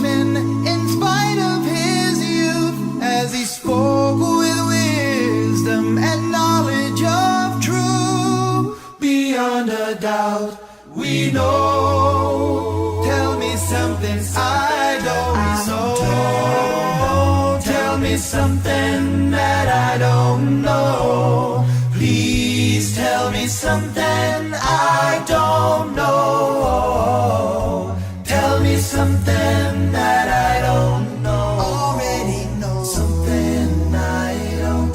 Something I don't. He gave sight to the blinded, made the lame to walk. He made them tell me something that I don't know. Got the demons to fleeing when they heard him talk. Oh yeah. Tell me something that I don't know. He spoke with the power that came from above as he lived an example of genuine love. Beyond a doubt, we know. Tell me something, please tell me something. Yeah, tell me something that I don't know. I don't know. Please tell me something I don't need to know. Tell me something that I don't know. Something I don't. Something I don't. In searching for knowledge, our world is obsessed with all kinds of breakthroughs. I'm very impressed. But as to the meaning and purpose we live, there's only one answer creation can give. He was taken with anger on a cross to die. Yes, it was. Tell me something. Oh, yeah. I don't know. Because of all of my sin, the Lord was crucified. Tell me something that I don't know. But then after the third day, he arose from the grave, holding ultimate victory and power to save. Oh, yeah. Beyond a doubt, we know. Tell me something I don't know. Tell me something that I don't know. Please tell me something I don't know. Tell me something that I don't know.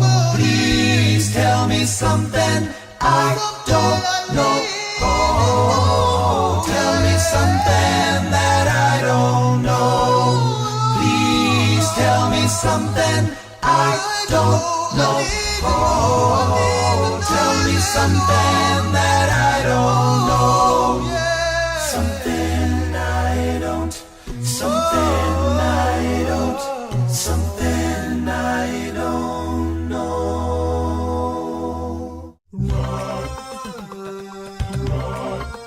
Check out the new album spotlight episodes on praiseandharmony.tv. Hello, everyone, and welcome. I'm Dwayne Adams, and I'm here with some Aca buddies. You'll hear stories behind the music of your favorite Acappella songs.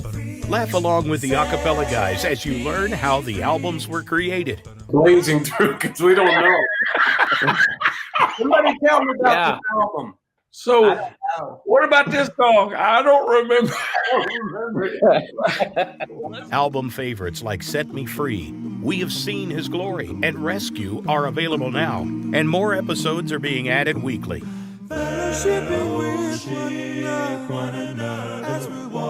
Check out extra behind-the-scenes videos and never-before-seen footage from Acappella during these interviews. Album Spotlight, available now only at praiseandharmony.tv.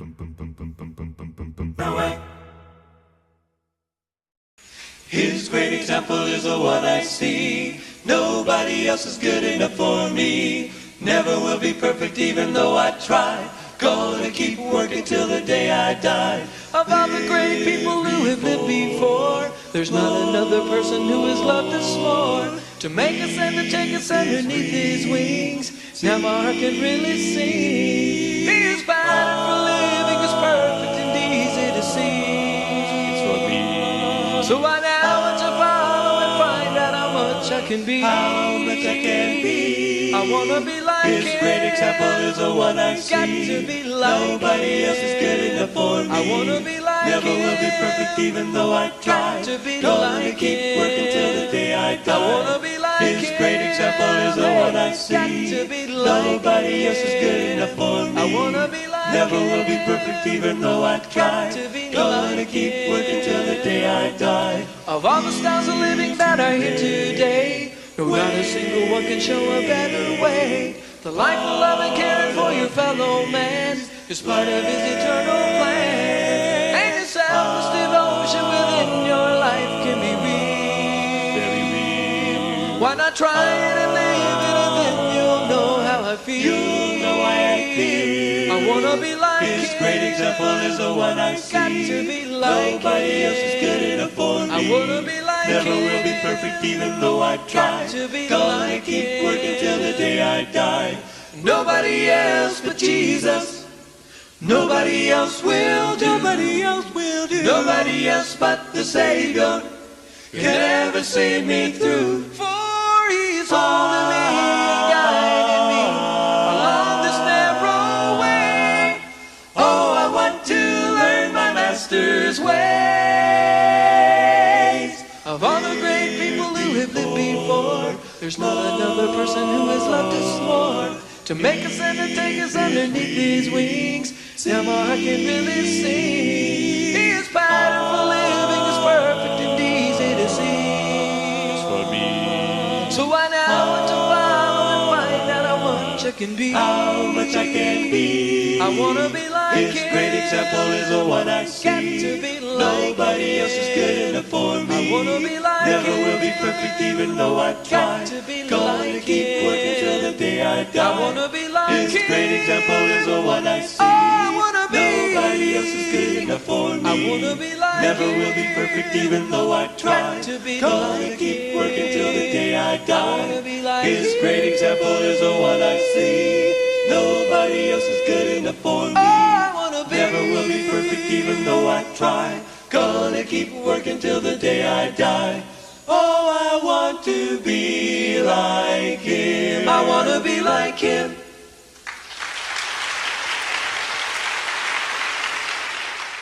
Your love is better than life. Hi, I'm Rodney Britt. I'm here with my friend Keith Lancaster, my buddy, and we are talking about the album Better Than Life. Better Than Life, 1987. I think it was 87, yeah. Because Traveling Shoes was 85, Conqueror's 86, 86. and this was 87. Man, you're getting old. I feel it. I feel it. My knees, my back, yeah. Eventually, I'll get some gray hair. You think? Hey, I'm liking the goatee action there. Oh, really? Yeah. Well, Yeah, that looking good. came through the pandemic. Yeah. We didn't have pictures on our cover. Traveling Shoes, Conquerors, Better Than Life. Why was that? Why did we not? I think it was because you didn't know who was coming or going. and I think the idea was if people come and go, then people aren't going to look at an album cover and say, "Hey, where's that guy? Yeah. What happened to him?" So Right. we just sort of had a generic cover that didn't have any faces on it. Was grace that taught my heart to fear, and grace my fears relieved. Oh, how precious did that grace appear.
Well, amazing grace, how sweet the sound that saved a wretch like me. I was lost, but now I'm found. Blind, but now I see. It was grace that taught my heart to feel, and grace all my fears relieved. Oh, how precious did that grace appear, the hour, the very first hour I believe. Sublime gracia del Señor, que a un pecador salvó. Perdido yo, mas me halló. Fui ciego y veo yo. Well, when we've been there 10,000 years, bright shining as the sun. Blessed day to sing God's praise. And when we first began, amazing grace, how sweet the sound that saved a wretch like me.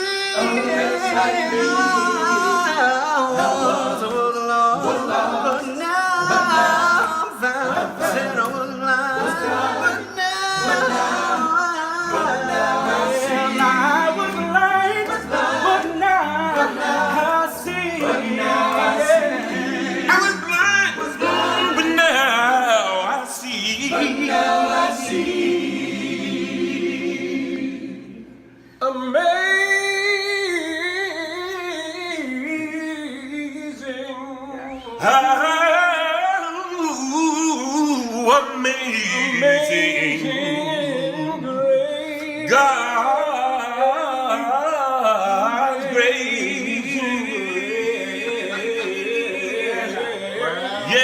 Yeah, Lord. Amazing.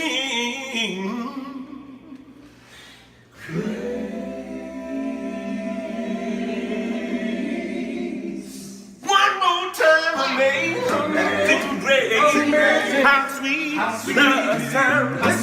It sings a wretch like me. A wretch like me. But now I'm found. Blind, but now I see. Fui ciego y me salvó.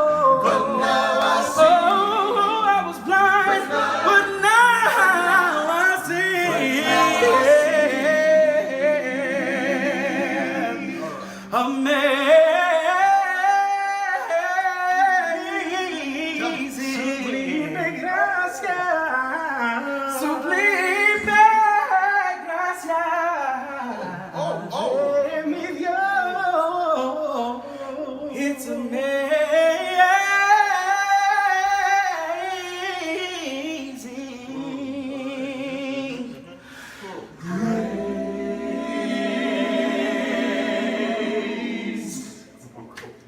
Did I tell you the story that Jeremy Swindle shared about the first time he saw us in concert? I don't think so. He was a young man and he loved a cappella during this time frame, but he had no idea what you and I looked like or what a cappella looked like. We were doing a youth rally and he was thinking, oh, that's great. Apparently we didn't send a picture ahead. It was just our logo, a cappella. And so he was excited. They were going to announce us. And he was really shocked because we must not have looked like what he expected. So the MC said, ladies and gentlemen, please welcome a cappella. And you and I ran out and he goes,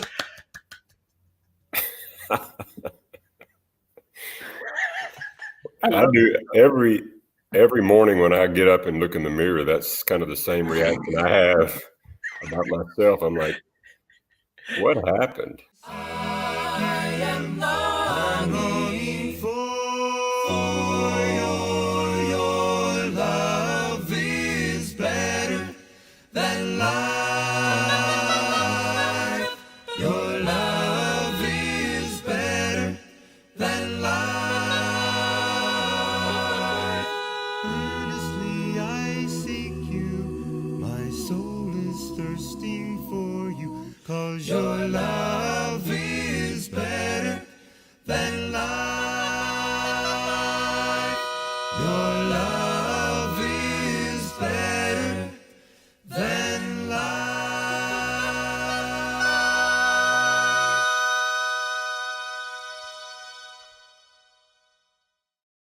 Hi, I'm Melissa Lancaster, and I want to welcome you to Praise and Harmony TV. Here on this app or website, whichever you're using, you'll find countless videos on how to sing, vocal care, music theory, training for individual songs, and learning harmony parts, music videos and lyric videos for your church to stream, children's content, and so much more.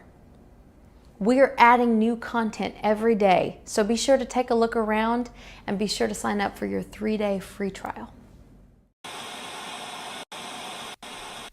Well, you rock my soul. Bosom of Abraham, you rock my soul. Bosom of Abraham, you rock my soul. Bosom of Abraham, you rock and rock. Well, now, and rock. Hey! Oh, rock my soul. Why don't you rock my soul? Well, the rich man lives. Well, the glory and in a certain way. Won't you praise the Lord? You know when he died. Well, the glory and honor. He had all his days. Be sure to praise the Lord. Why don't you rock my soul? Bosom of Abraham, you rock my soul. Rock my soul. Bosom of Abraham, you rock my soul. Bosom of Abraham, you rock and rock and rock. Hey! Oh, rock my soul. Why don't you rock my soul? Well, the poor man Lazarus. Well, the glory and honor. He was the poorest guy. Won't you praise the Lord? You know when he died. Well, with glory and honor. He had a home on high. Won't you praise the Lord? Why don't you rock my soul? Why don't you rock Bosom of Abraham, you rock my soul. Rock my soul. Bosom of Abraham, you rock my soul. Bosom of Abraham, you rock and rock. Well, now, and rock. Hey! Oh, rock my soul. Why don't you rock my soul? Well, you rock my soul. Bosom of Abraham, you rock my soul. Rock my soul. Bosom of Abraham, you rock my soul. Rock my soul. Bosom of Abraham, you rock and rock and rock. Hey! Oh, rock my soul. Why don't you rock my soul?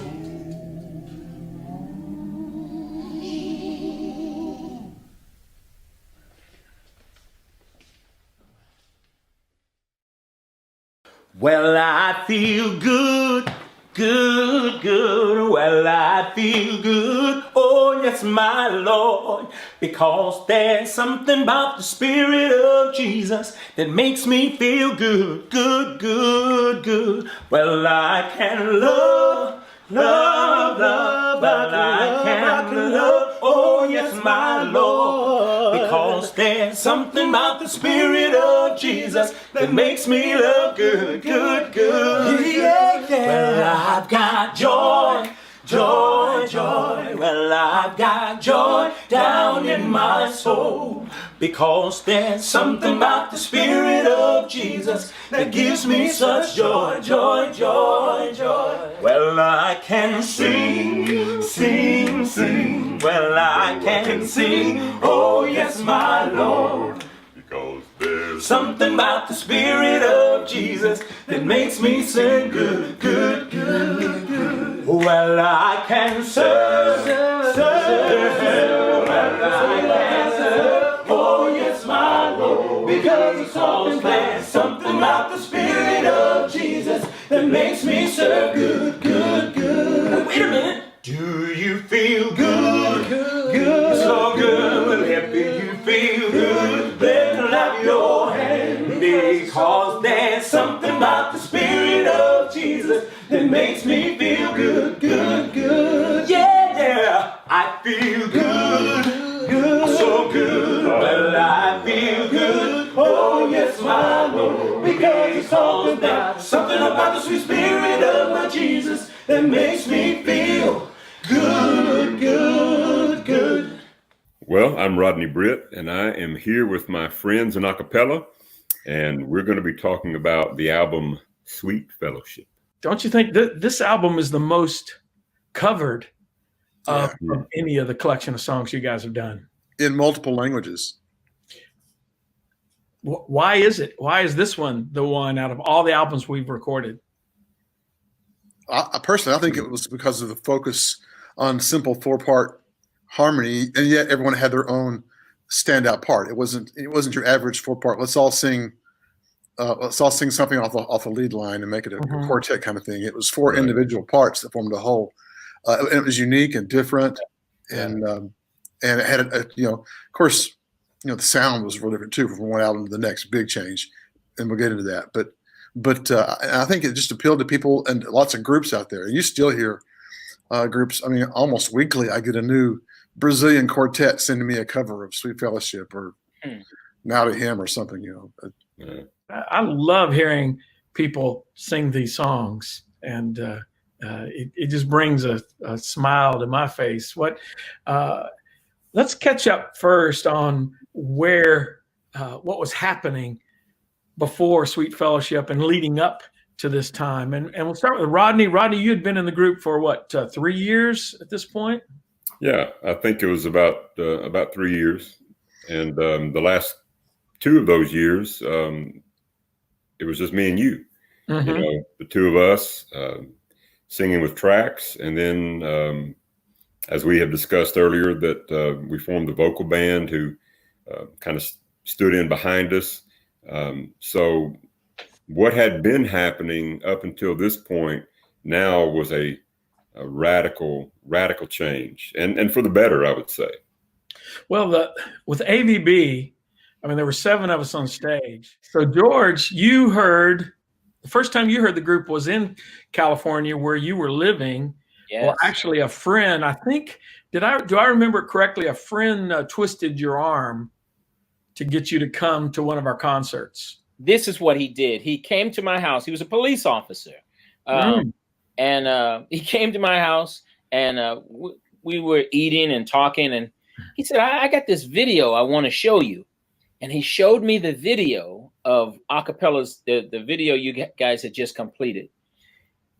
And I was so impressed. I thought, oh my goodness. And I thought, but I got to tell you, I was impressed for selfish reasons. I was not impressed because I was thinking, I want to be a part of that. Because I hadn't even heard the music yet.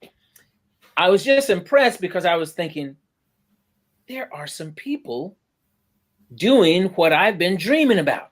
And I thought, I got to find out how he did this. So sure enough, I go to the concert, and I have no point of reference except that video. And I walk in, and it was like going to a Michael Jackson concert. I had never seen that before. Christians having that much fun, and the show being so professionally done. That's high honor coming. Oh, it was great. It was fantastic. I was blown away. But I was by myself. You got to know that this got me in a lot of trouble. I was by myself, so I talked to Keith. Well, this is another thing that impressed me. I didn't know who Keith was, anything about the group, and so I tell John Laws. I said, I'd like to talk to Keith Lancaster, and so he sends me to the bus. I go to the bus, and he says, George Pendergrass. The George Pendergrass, and I thought he was joking, but I didn't even know he knew anything about me. So apparently, Brett had told him about me. Nobody ever told me this. So I'm just sitting there, and the only thing I can think of is how did you do whatever you guys are doing? Because I'm singing with a group, and then my mind was totally on Renaissance. I was like, I'm singing with a group, and we are trying to do full-time music ministry, and I just want to know, what can you do? What can I do to be a part of something like this full-time? And he said, how bad do you want to do it? And I was like, within the law, as long as it's legal. And he said, okay, we'll see. And then I said, well, I tell you what, I said, because at this point I'm thinking, forget Renaissance. I want to do this thing. I said, but I've got a friend. Full-time. Yeah. I said, I got a friend. I got a friend. If I'm thinking in the group who's serious, there's one guy in there that's dead serious. He's got to be a part of this venture. And he says, okay, I'll get back with you. and I went home, and I think I called you, Doc. I think I called you and said, you got to. So I was all excited, telling them all about this. And I said, he said he's going to get back in touch with me. And sure enough, that's when all the trouble started. I went home and I told my wife, I said, honey, I've seen it. They're doing what I've been dreaming about. And she goes, what's that? I said, full-time music ministry. She said, what? Are you out of your mind?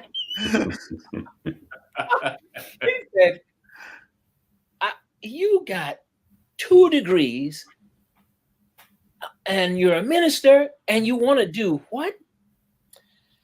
And it just went from bad to worse. It just was terrible. It just didn't go that well. And I was thinking, oh my gosh, this is not good. And sure enough, you guys were in Longview again before you left California. And when I went to Longview, I took Pam with me, and she saw it herself, and she started crying, and she said, I see it. I see it, and that was it.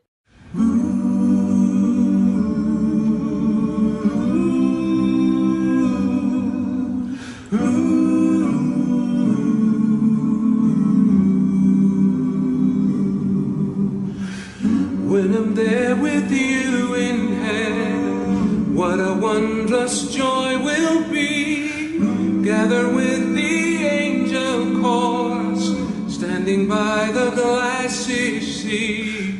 Such a thought is hard to fathom, in the presence of my King, and with countless ones forgiven, gathered round the throne to sing. Glory and honor, worthy is the Lamb. Glory and honor, worthy is the Lamb.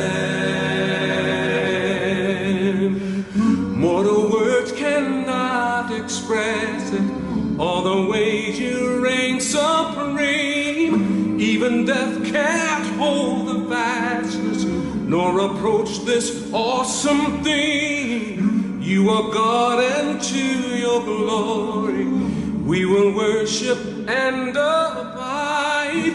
In your presence then forever we'll be happy to reside.